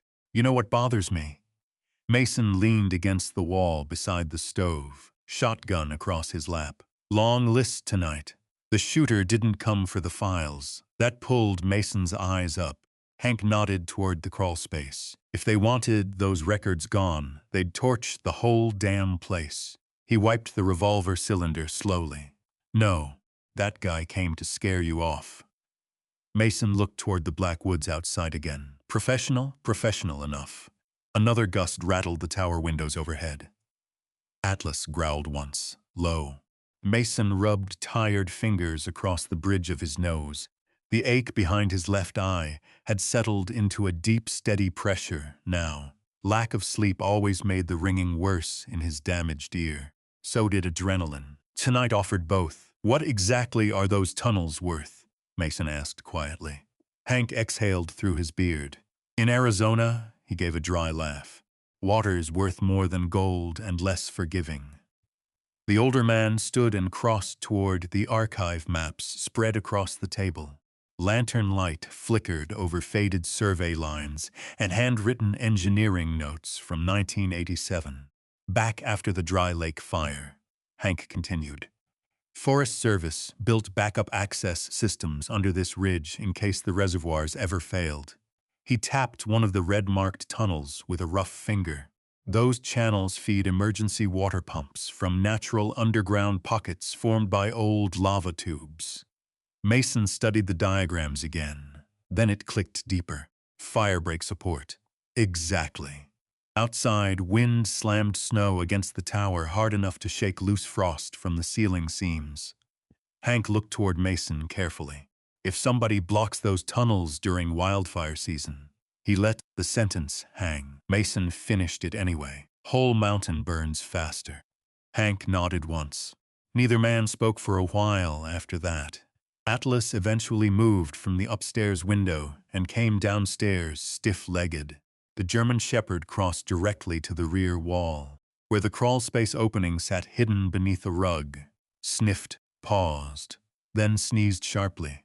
Mason noticed immediately. "What is it?" Atlas pawed once at the floor. Not alarm this time. Recognition. Mason crouched beside the opening again and lifted the rug back carefully. Cold air drifted upward, carrying dirt, rust, and faint diesel fumes. Then another smell hit. Smoke. Fresh cigarette smoke again. Recent. Hank noticed it too. Somebody came under here earlier than tonight. Mason nodded slowly. The realization crawled through him cold. Whoever hid the archive box probably used the crawl space repeatedly over the years. Quiet access, hidden storage, maybe even meetings. He swept the flashlight deeper beneath the cabin again. That's when he noticed the footprint. Not old. Fresh mud pressed into dirt near the far support beam where snowmelt hadn't fully dried yet. Boot size maybe 11. Distinct sole pattern. Mason's stomach tightened. The shooter might been under the cabin while Derek was inside earlier. Listening. Atlas suddenly turned toward the door again and stiffened. Vehicle. This time both men heard it. Distant engine noise climbing slowly through the storm. Hank moved toward the window. Could be county. Mason didn't answer. Atlas barked once. Wrong scent. The headlights appeared through the trees at 3:07 a.m. Two pale beams fighting through snowfall before stopping near the clearing. Older SUV. Dark green. Not law enforcement. The driver stepped out slowly with both hands visible. Valerie Mason blinked once. She looked terrible. Hair soaked with melting snow. Dark circles under her eyes. One sleeve ripped near the wrist like she'd caught it climbing somewhere rough. Her SUV sat crooked near the porch, with one tire spinning slightly in deep snow. Hank frowned immediately. What the hell's she doing here? Valerie climbed the porch without waiting for permission and knocked hard enough to rattle the weak hinges. "Mason!" Her voice cracked. Mason opened the door cautiously while Atlas remained beside him. Valerie stepped inside, breathing hard. "You need to leave. Right now. Straight to it." Hank exchanged a glance with Mason. "Why?" Valerie looked back toward the storm outside before answering. "Because Derek hired private security 2 weeks ago from Phoenix." Her voice dropped lower. "One of them came to the house tonight asking about you." Mason stayed still. What he want? He knew about the records. That landed heavy. Valerie wrapped both hands around herself near the stove, trying to stop shivering. Or maybe trying to hold herself together. Derek thought they were gone, she whispered. "I swear to God, Mason," he thought. Forest Service destroyed everything after the fires. "Then why threaten me? Because investors are involved now." Hank muttered something ugly under his breath. Valerie kept talking anyway. They already bought portions of the land south of Schultz Creek through shell companies. If the water surveys go public. She shook her head weakly. "Nobody touches the project." Mason stared at her carefully. "And Derek," Valerie laughed once. "Small. Broken. He's drowning." She rubbed both hands over her face. "Loans, construction debt. 3 lawsuits from Flagstaff subcontractors. He bet everything on this resort."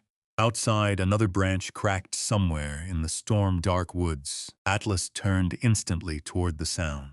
Still working. Valerie noticed the dog then, really noticed him. Atlas stood between Mason and the door again without instruction, always between. "He sleeps like that too?" she asked quietly. Mason nodded once. "Most nights." She looked down at the floorboards. "I used to hear Dad move around the house like that after Vietnam," she whispered. Silence settled again after that. Old ghosts had a way of recognizing each other. Hank finally broke it. "Did Derek hire the shooter?" Valerie hesitated too long. "I don't know." Bad answer. Mason saw it immediately. "You know more than you're saying." She looked at him sharply. Then away. At exactly 3:26 a.m., Atlas barked violently toward the rear side of the lookout. Everybody jumped. Mason killed the lantern instantly, while Hank moved toward the window with revolver raised. Valerie froze near the stove. Another sound came from outside. Not footsteps. Metal. Clang. Mason moved first. He reached the rear door carefully and cracked it open an inch. Cold air flooded inside, carrying smoke. Not cigarette smoke this time. Gasoline. His pulse spiked instantly. "Move!" he barked. A bottle smashed against the outside wall half a second later. Glass exploded. Fire bloomed across the rear porch in one violent orange wave. Molotov. The flames climbed the dry wood siding immediately, despite the snowstorm. Somebody had soaked the rear wall with accelerant first. Professional enough. Atlas lunged forward, barking furiously into the firelight, while Mason shoved Valerie toward the front stairs. "Get upstairs!"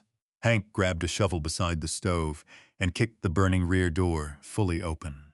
Snow blew inward, while flames crawled along the porch railing toward stacked firewood.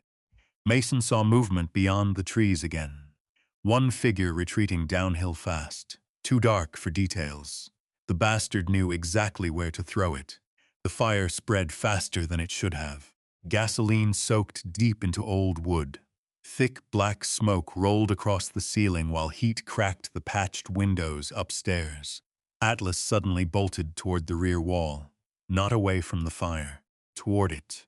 Atlas. The dog disappeared through smoke near the generator shed before Mason could stop him. Then came another sound, hissing fuel. Mason's stomach dropped cold, the generator cans, stored outside beside the shed. One spark reaching those. "Get water!" he shouted at Hank. The older man already moved. Snow shoveled fast against the flames. Buckets, blankets, anything. Valerie stood frozen halfway up the stairs, coughing hard while smoke thickened through the tower interior. Mason grabbed a wet tarp near the stove and charged outside into the storm. Heat slammed into him instantly. Fire crawled across the porch railing toward the stacked fuel cans near the shed. Too close. Then Atlas appeared through smoke, dragging something in his jaws.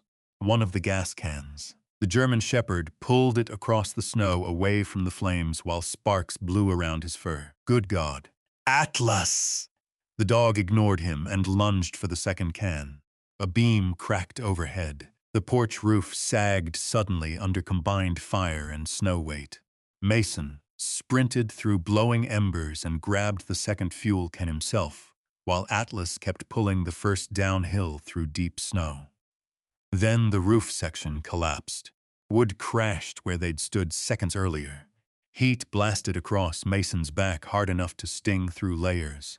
Atlas barked sharply downhill toward safety. "Move." Mason stumbled after him, dragging the can through snow while smoke rolled into the storm-black sky above the tower. Hank emerged from the doorway, coughing violently with Valerie. Behind him, wrapped in a wet blanket. Together, they fought the fire for nearly 40 minutes, beneath whipping snow and freezing wind. Bucket after bucket, snow, mud, wet tarps. The storm helped eventually. So did luck. At 4:11 a.m., the flames finally died into smoking embers along the rear wall. The lookout still stood, barely. Mason dropped onto one knee in the snow, breathing smoke and ice while Atlas pressed against his shoulder. Soot streaked across the dog's muzzle. One ear singed slightly. Still alive, still protecting. Valerie stared at the burned section of porch with shaking hands. "He tried to kill you. Not a question anymore." Hank spat black ash into the snow. "No," the old firefighter said quietly. He tried to erase evidence. The mountain fell strangely silent after that. No more vehicles, no more gunshots. Just smoke drifting upward into snowfall, while the damaged lookout creaked softly in the dark. Mason looked toward the north ridge one more time. Nothing there now except trees and storm.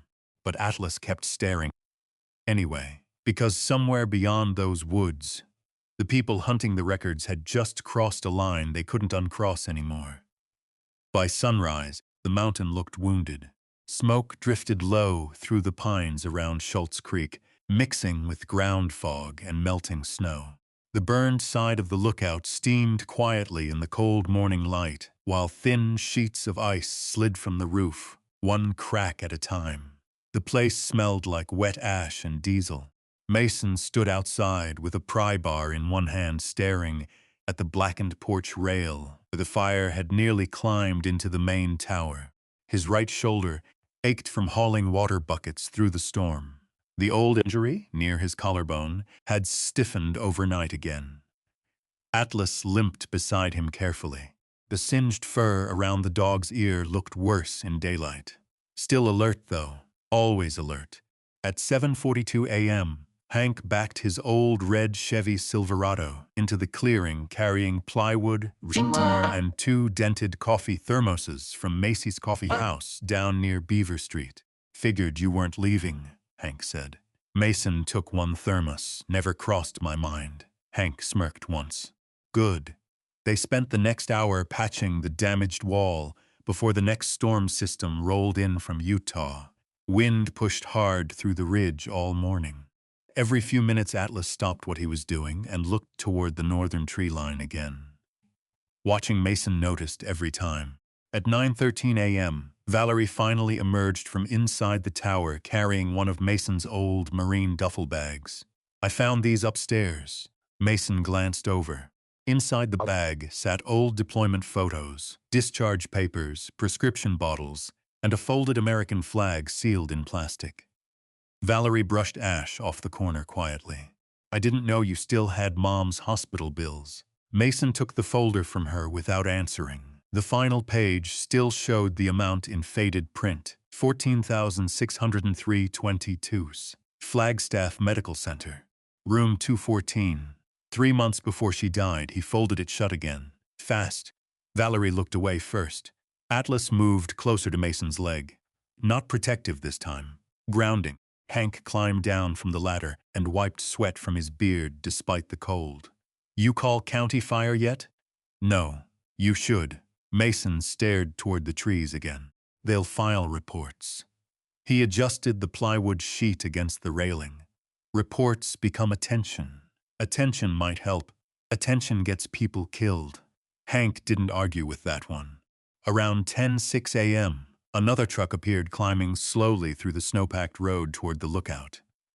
White Forest Service vehicle. Government plates. Atlas barked immediately. Mason set the drill down beside the porch. 2 people stepped out. One older woman wearing a green Forest Service jacket with silver hair tied back tight beneath a wool cap. The second was younger, maybe late 20s, carrying a clipboard and camera. The older woman approached first. "Morning," she said. "I'm Laura Benning, Coconino National Forest." Hank muttered quietly under his breath. "Hell." Laura noticed the burned wall instantly. "What happened here?" "Storm damage," Mason answered. She looked at him for a second too long. Didn't buy it. The younger employee started photographing tire tracks near the clearing while Atlas watched every movement carefully. Laura removed leather gloves slowly. "We received reports somebody's been occupying federal property up here." Mason leaned against the porch post. "Somebody has. You have authorization?" "No." Her eyes moved across the repaired wall, the stacked water buckets, the patched windows, then toward Atlas. The German Shepherd remained still beside Mason's boot, one ear partially burned. Laura noticed that too. "You military?" "Marine Force Recon." Something shifted in her face slightly after that. Respect, maybe. Or caution. She glanced toward the damaged lookout tower again. "My father served in Da Nang," she said quietly. "Came home different." Mason nodded once. No speech needed. The younger ranger walked back over, carrying something in a clear evidence bag. "Found this near the North Trail." Mason immediately recognized it. Spent brass casing, rifle round. Laura's expression hardened. "That storm damage too?" Nobody answered. The wind hissed through the trees behind them. Finally, Laura tucked the evidence bag into her coat pocket and lowered her voice. "There's been pressure lately from county development offices to close old service roads around Schultz Pass." She looked carefully toward Mason. "A lot of pressure." Hank crossed his arms. "You know about Holloway?" Laura didn't answer directly, but that answer was loud enough. She stepped closer to Mason instead. Officially, she said carefully. You're trespassing. Mason stayed silent. Unofficially, she glanced toward the burned porch. You might be safer staying where people can still find you. Then she handed him a business card. Laura Benning, Fire and Watershed Management Division. A handwritten number sat on the back. If anything else happens, she said quietly, call me before local sheriff dispatch. That got Mason's attention. The younger ranger finally spoke up. We should go. Roads are icing. Laura nodded. Before leaving, she paused beside Atlas. He's retired military too? Mason crouched beside the dog and rubbed fingers along the shepherd's neck. Explosive detection. Laura looked at Atlas differently after that, like she understood something important. Figures, she murmured softly. Then they were gone. The sound of their truck faded slowly into the pines below. Hank watched until the vehicle disappeared. Well, he muttered, that's either very good or very bad. Usually both, Mason said. Around noon, the clouds finally broke enough for sunlight to reach the ridge. For the first time in days, the mountain looked almost peaceful. Almost. Mason climbed beneath the lookout again, through the crawl space carrying a flashlight and one of Hank's old mechanic mirrors. Atlas followed immediately, despite the limp. The space smelled damp now from melted snow dripping through cracks overhead. Mason moved carefully, slow breathing, scanning corners first, combat habits. Under the rear support beam he found it. Fresh scrape marks. Metal dragged recently across stone. He crouched lower and swept the flashlight toward the far side of the crawl space. Another hidden hatch, smaller, almost invisible beneath packed dirt and warped boards. Atlas pawed it once. Mason cleared debris carefully with gloved hands until an old iron handle finally appeared beneath the mud.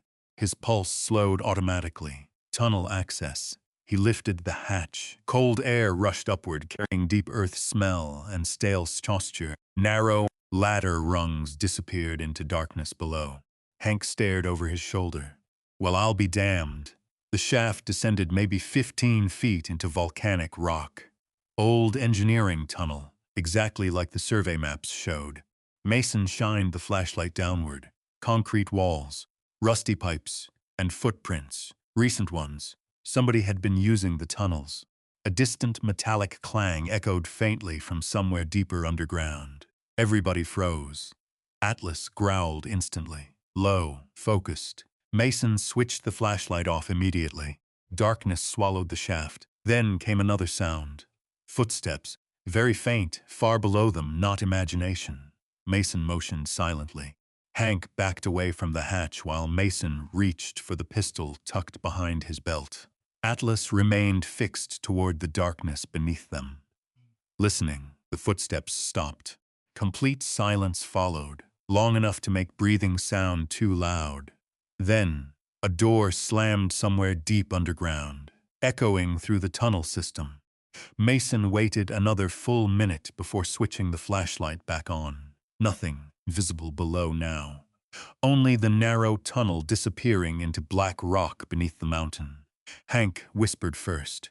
Tell me this whole damn ridge ain't connected. Mason looked at the old maps again inside his head. Emergency water channels, maintenance access shafts, fire break systems.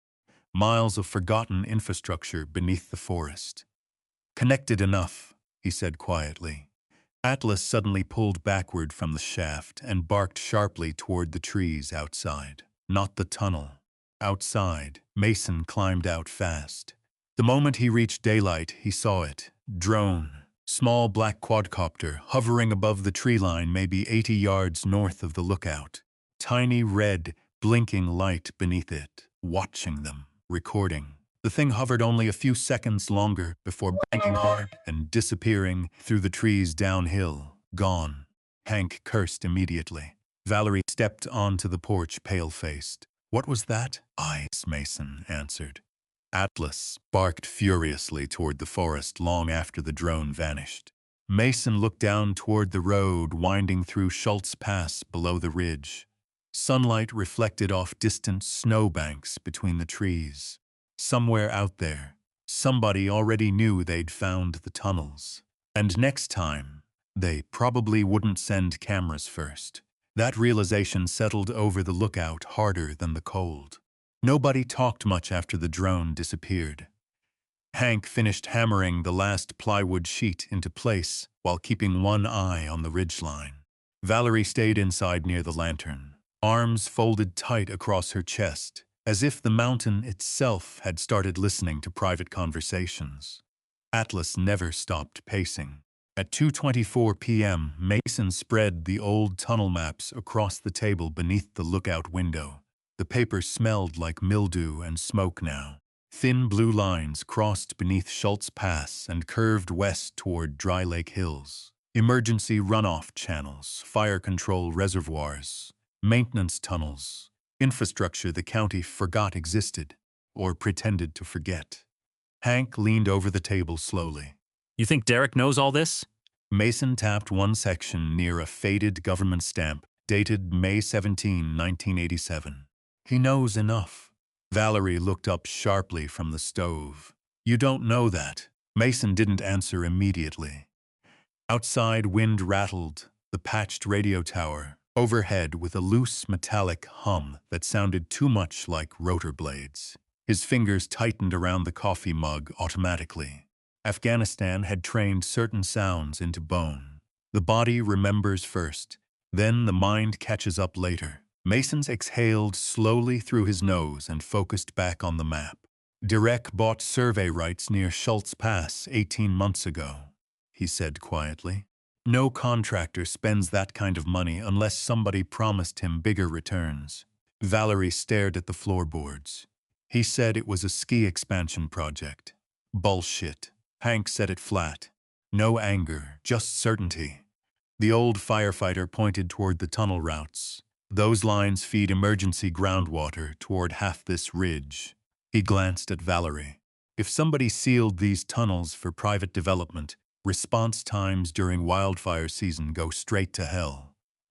Valerie swallowed hard. I didn't know. Mason finally looked at her then. Really looked. Dark circles beneath her eyes, cracked fingernail polish, cheap wedding ring she kept twisting unconsciously whenever Derek's name came up. Pressure leaves fingerprints, too.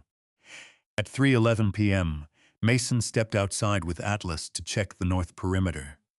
Fresh snow crunched beneath their boots near the burned section of the tower. The forest had gone unnaturally quiet again. Even the ravens were gone. Atlas suddenly froze beside a pine stump, head high, ears forward. Mason followed the dog's gaze toward a narrow break between the trees maybe 60 yards downhill. Movement. Fast. Somebody ducking behind cover. Mason crouched instantly behind a fallen log, hand already moving toward the pistol under his jacket. Atlas lowered beside him without command. Silent. Controlled. Marine training met military dog instinct like old machinery fitting back into place. Mason waited. No panic breathing. No wasted motion. 30 seconds passed. Then a pickup engine roared alive somewhere beyond the ridge. The sound faded downhill fast toward Route 180. Mason stayed crouched another full minute anyway. Atlas kept staring, watching the spot long after the truck disappeared. By evening, the temperature dropped again. 18 Fahrenheit by 6:42 p.m. The lantern glow inside the lookout reflected softly against the fresh snow outside, while Mason reinforced intrusion alarms around the lower trail. Empty soup cans tied with fishing line. Broken glass scattered beneath drifts near the crawlspace hatch. Simple, quiet, effective. Hank noticed while loading tools back into his Silverado. You expecting company? Already had some. Hank nodded once. Fair enough.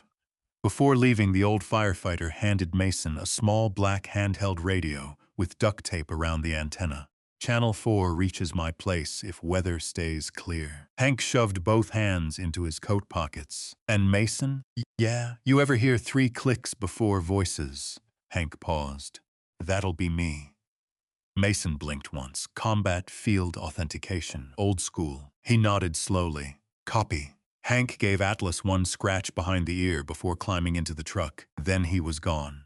The mountain felt larger after dark, not emptier, larger. By 8:03 p.m., snow began falling again in soft, dry streaks that hissed against the tower windows.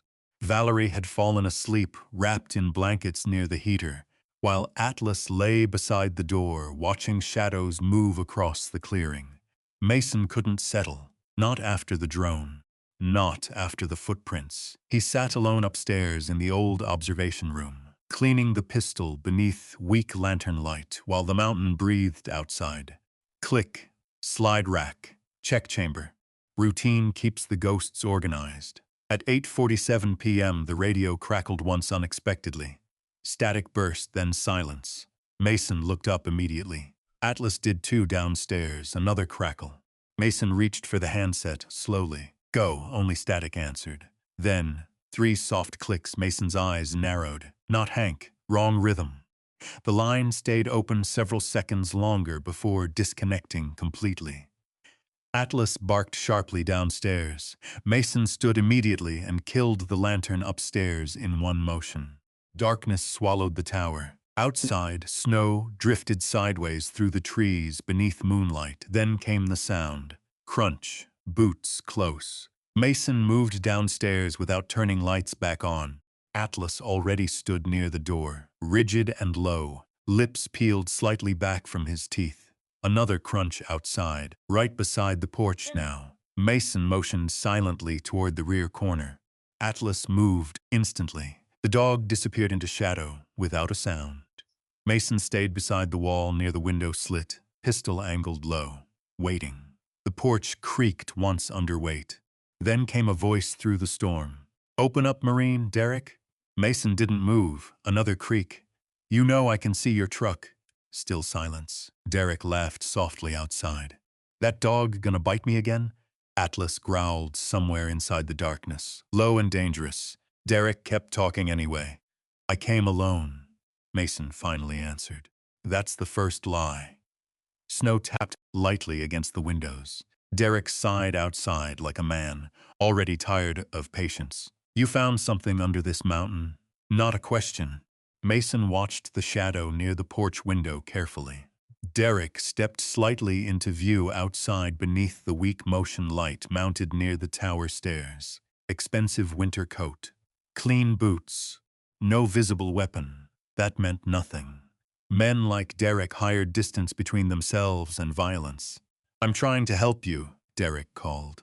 Before federal people get involved. Mason almost smiled at that. Too late. You burned the tower. No, you sent somebody who did. Derek's jaw tightened slightly, then relaxed again. Contractor smile. Polite lies wrapped in calm tone. You don't understand what this project is worth. There it is. Derek stepped closer to the porch railing. Investors from Phoenix already own pieces of this development. Roads, utilities, ski expansion, lodges. He spread gloved hands carefully. You think they'll let some washed-up recon marine stop millions of dollars over a few old tunnels? Mason's grip tightened slightly around the pistol. Not from fear. Recognition. Same tone officers used overseas right before villages disappeared under contracts and excuses. Atlas moved silently behind the door now, waiting for permission. Derek leaned closer toward the cabin. I can still fix this, Mason. Fix what? The debt, your truck, medical bills. Hell, Valerie's mortgage, too. Derek's voice lowered. Walk away from the maps. Upstairs, one loose tower cable knocked rhythmically in the wind. Clang, clang, clang. Mason's breathing slowed automatically to combat cadence. Control the pulse first, then think. You threatened the wrong mountain, Mason said quietly. Derek's face hardened. For the first time all night, the performance slipped. You really think these people care about you? Derek snapped. Flagstaff already forgot you once. That landed. Not because it was true, because parts of it had been. The room went very still after that. Then Atlas stepped into the doorway shadows behind Mason, one eye reflecting pale gold from the lantern glow. Derek noticed immediately and stopped moving closer. Smart enough for that, at least. Finally, Derek backed away from the porch slowly. Snow swirled around his boots. You don't know who you're standing against, he warned quietly. Mason answered without raising his voice. Neither do you. Derek stared another second, then turned and disappeared into the storm beyond the trees. A minute later, headlights flashed briefly, downhill through the forest, gone. Atlas stayed near the door long after the engine noise vanished. Mason finally lowered the pistol. Valerie stood halfway down the stairs, now wrapped in a blanket, face pale. How long? She whispered. Has Derek known about the tunnels? Mason looked toward the window, toward the mountain. Long enough to be scared. Outside, snow kept falling over Schultz Creek, soft, silent, covering tracks. But deep under the mountain beneath the old lookout tower, the tunnels were still there. And somewhere inside them, somebody else was moving tonight too. Mason didn't sleep after that. The mountain wouldn't let him.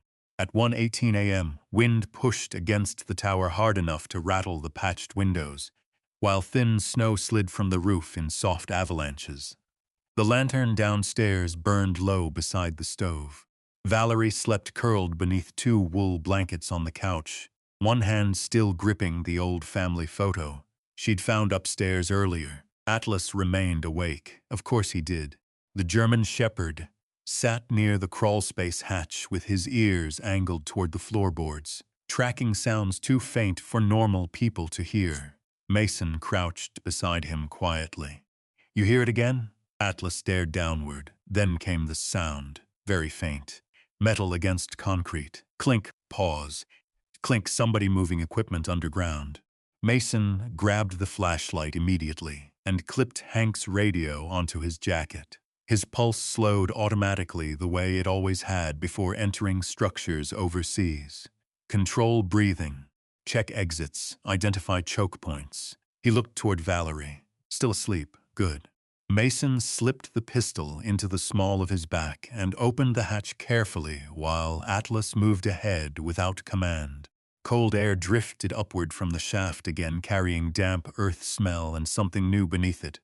Gasoline. Fresh. Mason froze halfway down the ladder. Atlas growled softly below him.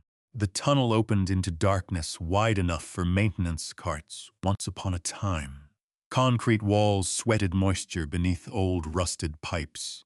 Water dripped somewhere deeper inside the mountain with slow, echoing taps. The flashlight beam swept left first. Clear, then right. Clear. Old instincts never really die. They just wait quietly. At 1:42 a.m., Mason found fresh boot prints pressed through muddy sediment near a collapsed junction wall. Deep tread, size 11 maybe, recent enough that moisture still pooled inside the edges. Atlas sniffed once, then started moving north through the tunnel. Fast. Mason followed. The deeper sections beneath Schultz Pass felt older than the mountain above them. Emergency signs from the 1980s still clung crookedly to walls beside faded Forest Service markings. One rusted door still carried black stencil lettering, Water Access Control. Authorized personnel only, locked now with fresh chain. Fresh, that mattered. Mason crouched beside the lock and touched the metal lightly. Cold. Recently replaced. Atlas suddenly stopped again near a narrow side passage, half hidden behind old utility pipes. The dog's posture changed instantly. Alert, focused, combat ready. Mason killed the flashlight. Darkness swallowed everything. Then voices echoed faintly ahead. 2 men, not close enough to understand clearly yet. Mason lowered himself slowly beside the concrete wall, while Atlas remained motionless beside him. Somewhere above, the mountain wind moaned through the trees, but underground the sounds traveled differently. Cleaner. One voice finally became clear enough. Don't care what Holloway says anymore. Another answered immediately, then quit. I'm serious, man. That fire almost trapped us. Mason narrowed his eyes. Contractors, not locals. The first man again. We should sealed this whole damn tunnel last month. Bootsteps scraped concrete. Closer now. Atlas's lips peeled back silently. Mason waited until the flashlight beams appeared first around the bend. Two men wearing reflective contractor jackets stepped into view, carrying survey tripods and bolt cutters. Neither saw Mason immediately. Then Atlas moved. Fast. The shepherd exploded from darkness with one deep bark that hit the tunnel walls like a gunshot. The contractors panicked instantly. One stumbled backward, dropping his flashlight, while the other reached instinctively inside his coat. Mason already had the pistol drawn. Don't, flat voice. Controlled, military. The second man froze. Flashlight rolled across the tunnel floor, throwing spinning beams against concrete walls, while Atlas stood directly between Mason and the contractors. Hackles raised, teeth exposed. The older contractor lifted both hands immediately. Jesus Christ, what are you doing down here? Mason asked. Neither answered fast enough. That wasn't a suggestion. The younger man swallowed hard. We're just survey crew. At 1:30 in the morning, silence. Mason stepped closer carefully. The older contractor finally exhaled. Holloway Development hired us to seal the lower channels before state inspection. There's no state inspection scheduled. The older man looked surprised. Mason knew that. Then worried. You're the vet from the lookout. Mason ignored that. What channels? The younger contractor pointed reluctantly deeper into the tunnel system. Emergency runoff feeds. He hesitated. Old reservoir lines. Mason felt something cold settle lower in his stomach. How many? The younger man rubbed his face nervously. 6 maybe. We already filled 3 access points near Dry Lake Hills. Atlas growled louder. The contractors flinched immediately. Good instinct. Mason stepped closer until the flashlight beam caught the company patch stitched onto the older man's jacket. Holloway Civil Engineering. There it was. Real now. No more guessing. Suddenly Hank's radio crackled sharply on Mason's belt. First. Then Hank's voice. Mason, you copy? Too loud underground. The younger contractor's eyes shifted instantly toward the tunnel behind them. Exit calculation. Mason saw it happen. So did Atlas. The dog lunged forward half a step with another thunderous bark that stopped both men cold against the wall. Easy, the older man snapped. Mason keyed the radio quietly. Go. Hank's breathing sounded rough through static. Truck, just past my road, heading toward your ridge. Black Tahoe, no plates. Mason's eyes locked onto the contractors immediately.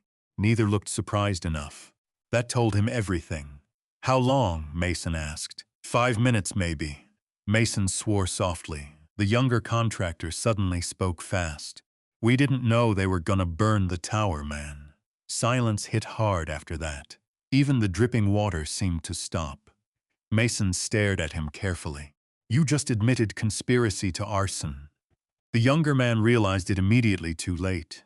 Atlas stepped closer, 1 inch from his knee now. The older contractor glared at his partner. You idiot. Then the tunnel lights died, all of them. Instant darkness, total. The mountain swallowed every shape instantly, while somewhere deeper underground, a generator shut down with a heavy metallic thud. Atlas barked once violently. Then chaos exploded, bootsteps running, concrete scraping. One contractor slammed into the wall, while another sprinted deeper into darkness. Mason grabbed blindly and caught fabric for half a second before it ripped free, gone. Flashlights bounced wildly through the tunnel. Mason snapped his own light on again. Too late. The contractors disappeared into side passages already. Atlas lunged forward, ready to chase. No. The command cracked hard enough to stop the dog instantly. Mason listened instead. Engines. Faint but growing louder above ground. The Tahoe. Already arriving. Mason looked toward the ladder shaft, then deeper into the tunnels. Bad options both ways. Combat math. Choose the danger you understand best. He clipped the radio back on. Hank, he said quietly while backing toward the ladder. Call Laura Benning. What happened? We just ran out of time. At 2:07 a.m., Mason emerged back into the freezing night air beside the lookout tower. Snow blew sideways through the clearing, now beneath hard moonlight. Valerie stood on the porch, holding Hank's shotgun with shaking hands while Atlas lispers from the hatch behind Mason. Then headlights appeared between the trees. Black SUV, no plates. Exactly like Hank said, the Tahoe rolled slowly into the clearing and stopped maybe 30 yards from the tower. Engine idled low. Windows blacked out. Nobody got out immediately. That part bothered Mason most. Predators who move slow usually believe they already own the situation. Atlas stood rigid beside Mason's leg, growling. The driver's side door finally opened. Not Derek, different man, tall, heavy winter jacket, ball cap low over his eyes, professional posture. The kind Mason remembered from private security contractors overseas. The man raised empty hands slowly. Mason Reed, depends who's asking. The man smiled faintly. Name's Colin Mercer. Lie, probably. Didn't matter. We need the maps. Not happening. Colin looked toward the tower, then toward Valerie, then Atlas, calculating everything. You don't understand how expensive this situation's becoming. Mason almost laughed at that. The mountain wind pushed harder through the clearing, carrying the smell of snow and burned pine needles across the ridge. Colin took one slow step forward. Atlas barked instantly, not warning anymore. Threat. The man stopped, smart again. You're making powerful people nervous, Colin said calmly. That sounds healthy. Another faint smile. Then Colin reached inside his coat slowly. Valerie gasped behind Mason. But the man only removed an envelope. Thick, white, he tossed it into the snow between them. Cash spilled partially from the opening. Stacks. More money than Mason had seen in years. Walk away, Colin said quietly. Take the dog. Take your truck. Disappear. Mason stared at the envelope without moving. At exactly 2:14 a.m., Atlas stepped forward calmly and pissed directly on the cash. Valerie made a choking sound somewhere between shock and laughter. Even Mason blinked once. Colin's expression finally cracked for the first time all night. The mountain went silent around them. Then Mason looked up slowly.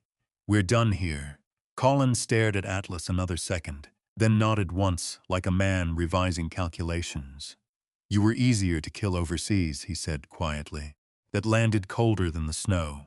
Mason's eyes narrowed instantly. The Tahoe doors opened behind Colin, 3 more silhouettes inside. Armed, not hidden well enough. Atlas barked violently. Then another sound rolled across the mountain behind them, sirens. Distant, growing louder from Route 180. Colin heard them too. The moment broke immediately. He backed toward the SUV fast now. This mountain's gonna burn in spring, he warned. And when it does, nobody'll remember you tried to stop it, Mason answered softly. They'll remember the dog. The Tahoe doors slammed. Headlights whipped sideways through the snow. Then the SUV vanished back into the trees, gone again, but this time, not untouchable anymore. Atlas remained at the edge of the clearing, long after the engine noise faded downhill. Snow gathered slowly across his burned ear, while Mason stared into the darkness where the Tahoe disappeared. Then Hank's voice crackled through the radio again. Mason? He keyed the mic slowly, without taking his eyes off the forest. Yeah, you still standing? Mason looked down at Atlas beside him. The old shepherd's chest rose steadily beneath drifting snow. Still guarding, still ready. Yeah, Mason answered quietly. For now. The sirens never reached the lookout. They stopped somewhere lower on Route 180, distant and muffled beneath the storm. Whoever had called them either changed their mind or got redirected before county deputies ever climbed toward Schultz Creek. That bothered Mason more than if they'd arrived. It meant somebody still controlled the flow of information around this mountain. At 3:03 a.m., the snow finally eased enough for silence to settle back over the ridge. Valerie had gone upstairs after the Tahoe disappeared, but Mason could still hear her pacing slowly above the tower floorboards every few minutes. No sleep up there either. Atlas lay beside the doorway with one eye open, chest rising slow beneath the lantern glow.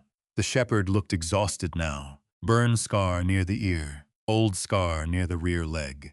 Fresh snowmelt drying into his fur. Still watching the door, though. Always the door. Mason sat at the table, cleaning mud from the pistol slide, with an old shop rag Hank left behind. Coffee had gone cold an hour ago. His shoulder throbbed steadily from the tunnel climb. At 3:17 a.m., Hank's radio crackled again. "Mason? Go, you alone." Mason glanced upstairs. "Not exactly." Static hissed softly. Then Hank lowered his voice. "I ran those plates. There weren't any." "Exactly." Mason waited. Hank exhaled hard into the radio. "The Tahoe matches a vehicle seen outside a Forest Service hearing in Phoenix back in September. Same body damage. Same aftermarket grill. What hearing? Water access disputes. That sharpened everything." Mason leaned back slowly in the chair. "You got names?" "Not yet. But Laura Benning called me 20 minutes ago." Hank paused. She sounded nervous. "About?" "She said somebody accessed archived federal land records yesterday, using county credentials tied to Holloway development." Mason looked toward the tunnel hatch automatically. Somebody had already started cleaning evidence. Too late now. "Listen carefully," Hank continued. "Laura thinks state inspectors are heading up there tomorrow." "Oh, officially, no." Hank's voice lowered further. "Quiet visit." Mason rubbed tired fingers across his eyes. "Copy. And Mason? Yeah, you may want to hide those maps somewhere besides the tower." The radio clicked dead. Outside, wind brushed softly through the pines like whispered warnings moving across the mountain. By 4:11 a.m., Mason finally climbed upstairs to check on Valerie. She sat near the observation window, wrapped in an old blanket, staring down toward the highway lights far below Flagstaff. Snow drifted across the glass while her untouched cup of instant soup sat cooling beside her. Mason noticed the wedding ring missing first. Not dramatic, just absent. Valerie spoke before he could. "I met Derek when you were overseas." Mason stayed quiet. He made everything feel stable. She stared through the glass. Mortgage payments, insurance, repairs after Dad died. Her fingers tightened around the blanket edge. "You disappear into Afghanistan for 14 months at a time, and suddenly somebody else starts making decisions." Mason leaned against the doorway carefully. "That excuse helping yet?" She flinched slightly. "Fair hit." "I thought you'd leave again," she admitted quietly. "Every deployment, every time you came home, you already looked halfway gone." The tower creaked softly around them. Mason looked toward the dark woods instead of at her. Helmand Province flashed briefly through his head without permission. Dust storms, rotor wash, body bags stacked beside medevac tents at 2 a.m. Then Atlas barking somewhere far away, pulling him back again. He blinked once hard, grounded himself. "You know what the funny part is?" Mason asked quietly. Valerie didn't answer. "I almost did leave." That one landed heavier. Downstairs Atlas suddenly barked once, sharp, alert. Mason moved instantly, reflex. The flashlight was already in his hand before thought caught up. He reached the lower floor in seconds, while Atlas stood rigid, near the south window, facing the tree line again. Movement outside. Small light weaving through the forest. Not headlights. Flashlight. One person. Mason killed the lantern immediately. Darkness swallowed the tower. The light outside kept moving closer between the trees below the ridge. Slow, unsteady. Not tactical, not hunting. Mason cracked the door slightly while Atlas stayed pressed against his leg, ready to launch. A voice drifted faintly uphill through the snow. "Hello? Woman." Older, cold. Mason stepped outside carefully, with the flashlight lowered. About 50 yards downhill, an older Navajo woman stood beside a stalled Subaru Outback, half buried near the service trail. Steam drifted weakly from the hood. Atlas relaxed first. That mattered. Mason approached slowly. The woman looked somewhere in her 60s, wearing a turquoise scarf beneath a heavy denim jacket. Silver hair braided tight down her back. Her left hand shook slightly from cold, while holding a nearly dead flashlight. "Road washed under the ice," she said calmly before Mason even spoke. Guess the mountain decided I was done driving tonight. Mason glanced at the Subaru. Arizona plate. No threat indicators. No second vehicle nearby. You hurt? Only my pride. That almost sounded like Hank. Atlas approached carefully and sniffed her hand once. The woman smiled softly at him immediately. Oh, she murmured. Your Army, Marine dog, Mason corrected automatically. The woman nodded like she understood the difference mattered. Makes sense. At 4:39 a.m., Mason helped guide her vehicle closer to the lookout while Valerie brought blankets and reheated soup downstairs. The woman introduced herself as Lena Yazzie from Tuba City, retired nurse. She'd been driving back from Flagstaff Medical Center after visiting her sister in cardiac recovery. Room 511, 3 bypasses, still complaining about hospital coffee. The details came naturally from her. Real, human, not performance. Atlas settled beside Lena's chair almost immediately once she warmed up near the stove. Strange thing was, Mason noticed the dog watching her differently than everyone else. Calmer, like Atlas trusted her instincts. That mattered too. Lena studied the tower walls quietly for a while before speaking again.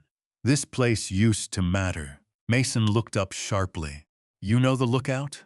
My father worked fire lines near Dry Lake Hills in '88. She stirred soup slowly. Said the underground channels saved half the mountain that summer. Valerie froze slightly near the stove. Mason stayed still. Lena noticed. Smart woman. Her eyes shifted toward the tunnel hatch without anyone mentioning it. People forget old systems because new money talks louder, she said quietly. But mountains remember. Atlas lifted his head immediately. Outside, wind carried another sound faintly through the trees. Engine noise, far off. Mason crossed silently toward the window slit. Different vehicle this time. Pickup, moving slowly along the lower trail near Schultz Pass. No headlights. That wasn't local behavior. Lena watched Mason carefully now.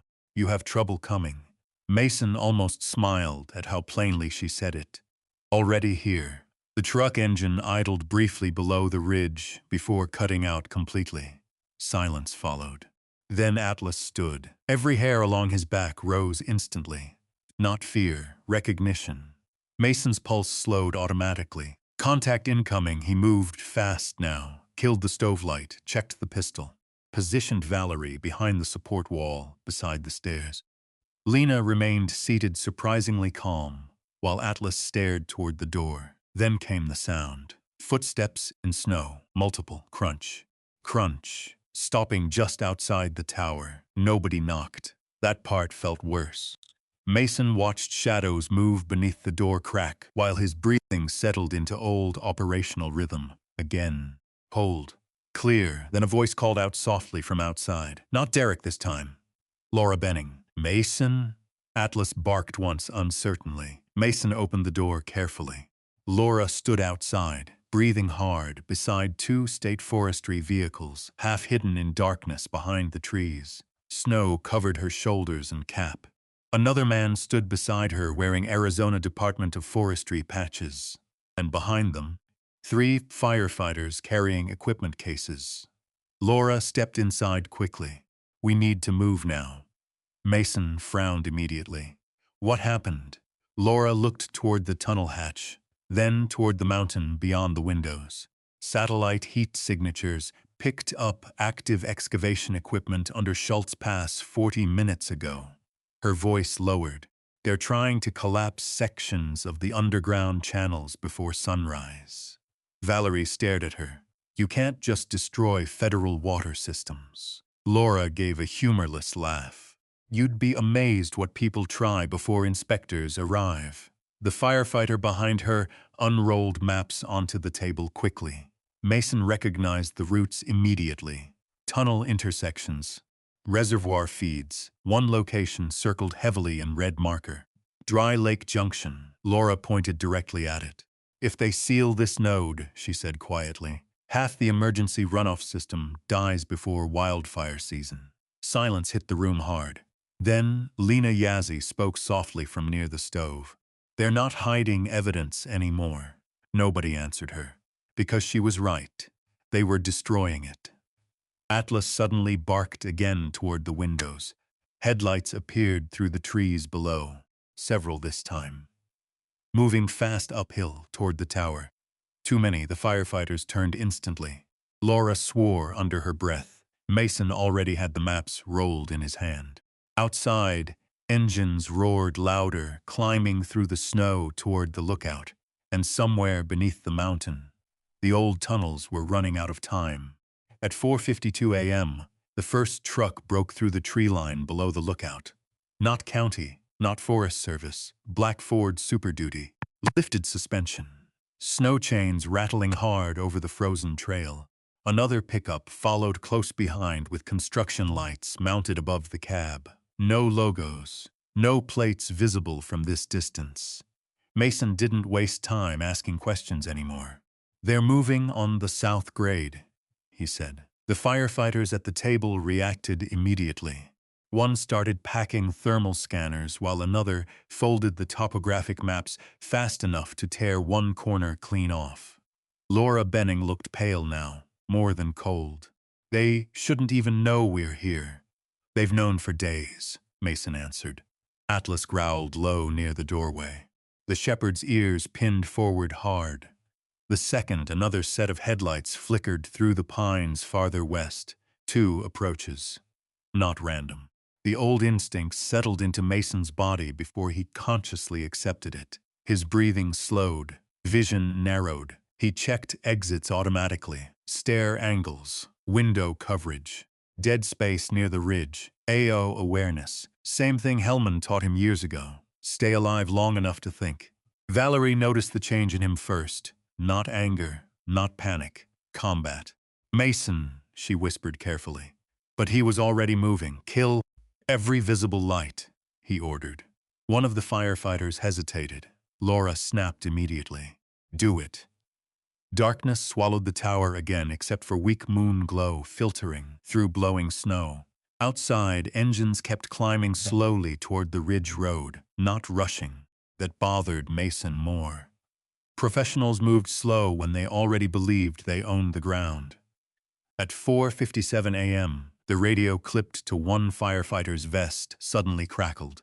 "Crew 3 respond. Static burst hard. Possible washout near Dry Lake." Then silence again. The older firefighter cursed softly. "They're jamming frequencies." Mason looked over instantly. "You sure?" The man nodded grimly. "Signal interference. We lost county dispatch 15 minutes ago." Laura looked toward the tunnel hatch again. "Then we move now," nobody argued. Within 90 seconds, they were outside in brutal cold, descending behind the tower, single file with red-lensed flashlights barely touching the snow. Wind shoved hard across the ridge while Atlas limped slightly ahead, guiding the path through the trees. Mason noticed it immediately. The limp was worse tonight. But the dog never slowed, never once looked back for himself. At 5:08 a.m., they reached the concealed tunnel entrance beneath the collapsed drainage, shed 50 yards east of the lookout. Snow covered most of the hatch now. Lena Yazzie remained behind with Valerie in the tower. One old nurse, one exhausted sister, both watching the mountain from above. "Lock the upper ladder after us," Mason had told Valerie. She nodded once. No tears this time. No arguments either. The hatch groaned open beneath packed ice. Warm air drifted upward from underground. Not natural warmth, machinery. Everyone froze. Laura looked down into darkness. "Oh God!" Mason smelled diesel instantly. Fresh. Atlas barked once sharply into the tunnel. Echoes rolled deep beneath the mountain. They were already inside. The firefighters exchanged looks. One muttered quietly. "They brought equipment underground." Mason grabbed the flashlight from his vest and descended first. Old habits die hard. The tunnel floor sloped sharply downward beneath Schultz Pass. Concrete walls sweating moisture from melting runoff. Rusted emergency lamps lined sections of the corridor every 20 feet, though only 2 still worked. Faint orange glow, enough to see footprints. Fresh boot tracks everywhere. large crews, heavy equipment treads. Mason crouched beside one mark at 5:16 a.m. Vibram soles, construction grade, probably 12 men minimum. Atlas sniffed hard along the wall and suddenly pulled left toward a side corridor buried beneath old Forest Service signs. Fire control access, authorized entry only. Laura followed close behind, holding her breath. How far does this system go? Farther than Derek wanted anybody knowing, Mason answered.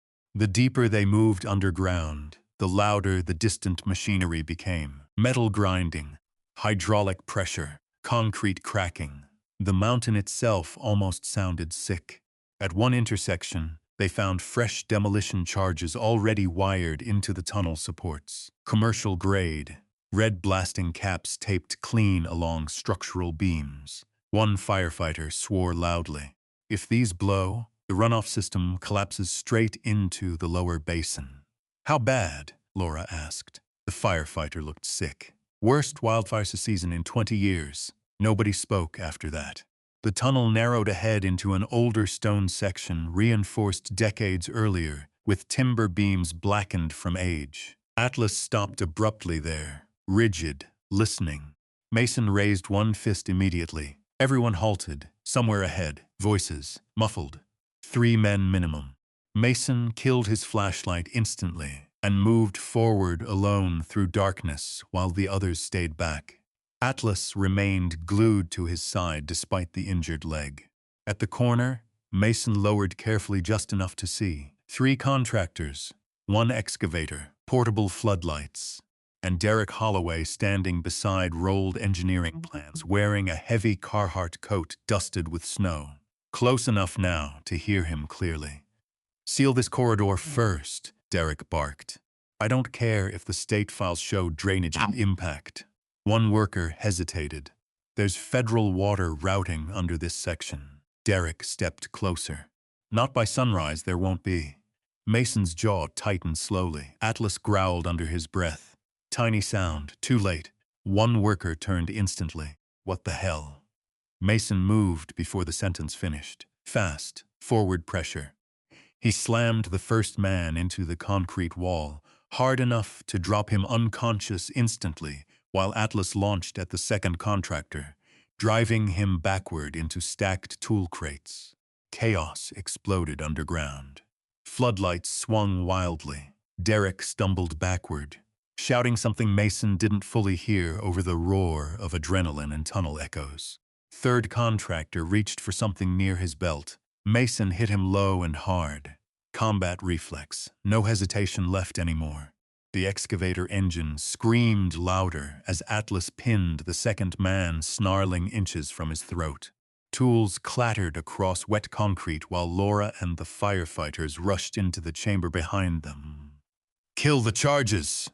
one firefighter yelled. Derek bolted, straight down the secondary tunnel. Mason saw him disappear into darkness beyond the floodlights, carrying a black document case tight against his chest. Not random paperwork. The real files. Mason started after him instantly. Atlas followed despite the limp. "Mason!" Laura shouted behind him. Too late. Tunnel walls blurred past as Mason chased Derek deeper underground through sections barely wide enough for 2 men shoulder to shoulder. Old emergency lights flashed weakly overhead, while water dripped steadily somewhere deeper inside the mountain. Derek's boots echoed ahead. Panicked now. Good. At 5:31 a.m., the tunnel split near an old pump chamber. Mason skidded around the corner just in time to see Derek struggling with a steel maintenance door jammed half open. The document case slipped from his hand onto wet concrete. Papers spilled everywhere. Maps, contracts, federal seals. Atlas reached Derek first. The shepherd lunged with a savage bark that stopped inches short of tearing into him fully. Derek crashed backward against the wall, throwing up both arms. "Mason, wait! Don't!" That single word froze the whole chamber. Mason approached, slowly through shallow water pooling across the floor. His flashlight beam settled on Derek's face. No arrogance left now, only fear, real fear. "You brought guns to my mountain," Mason said quietly. Derek's breathing shook. You don't understand what investors would have done if this project collapsed. Mason stared at him. That your excuse? You think I wanted this? Derek snapped suddenly. Do you have any idea how deep the debt got after Valerie refinanced the property? He pointed wildly toward the tunnels. This resort was the only thing keeping us from bankruptcy. Atlas barked sharply again. Derek flinched hard. Good dog. Then Mason noticed something else.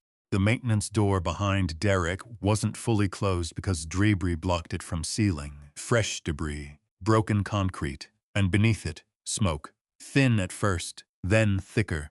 Mason looked upward sharply. The demolition charges. Somebody had already triggered part of the system. A deep rumble rolled through the tunnel floor beneath their boots.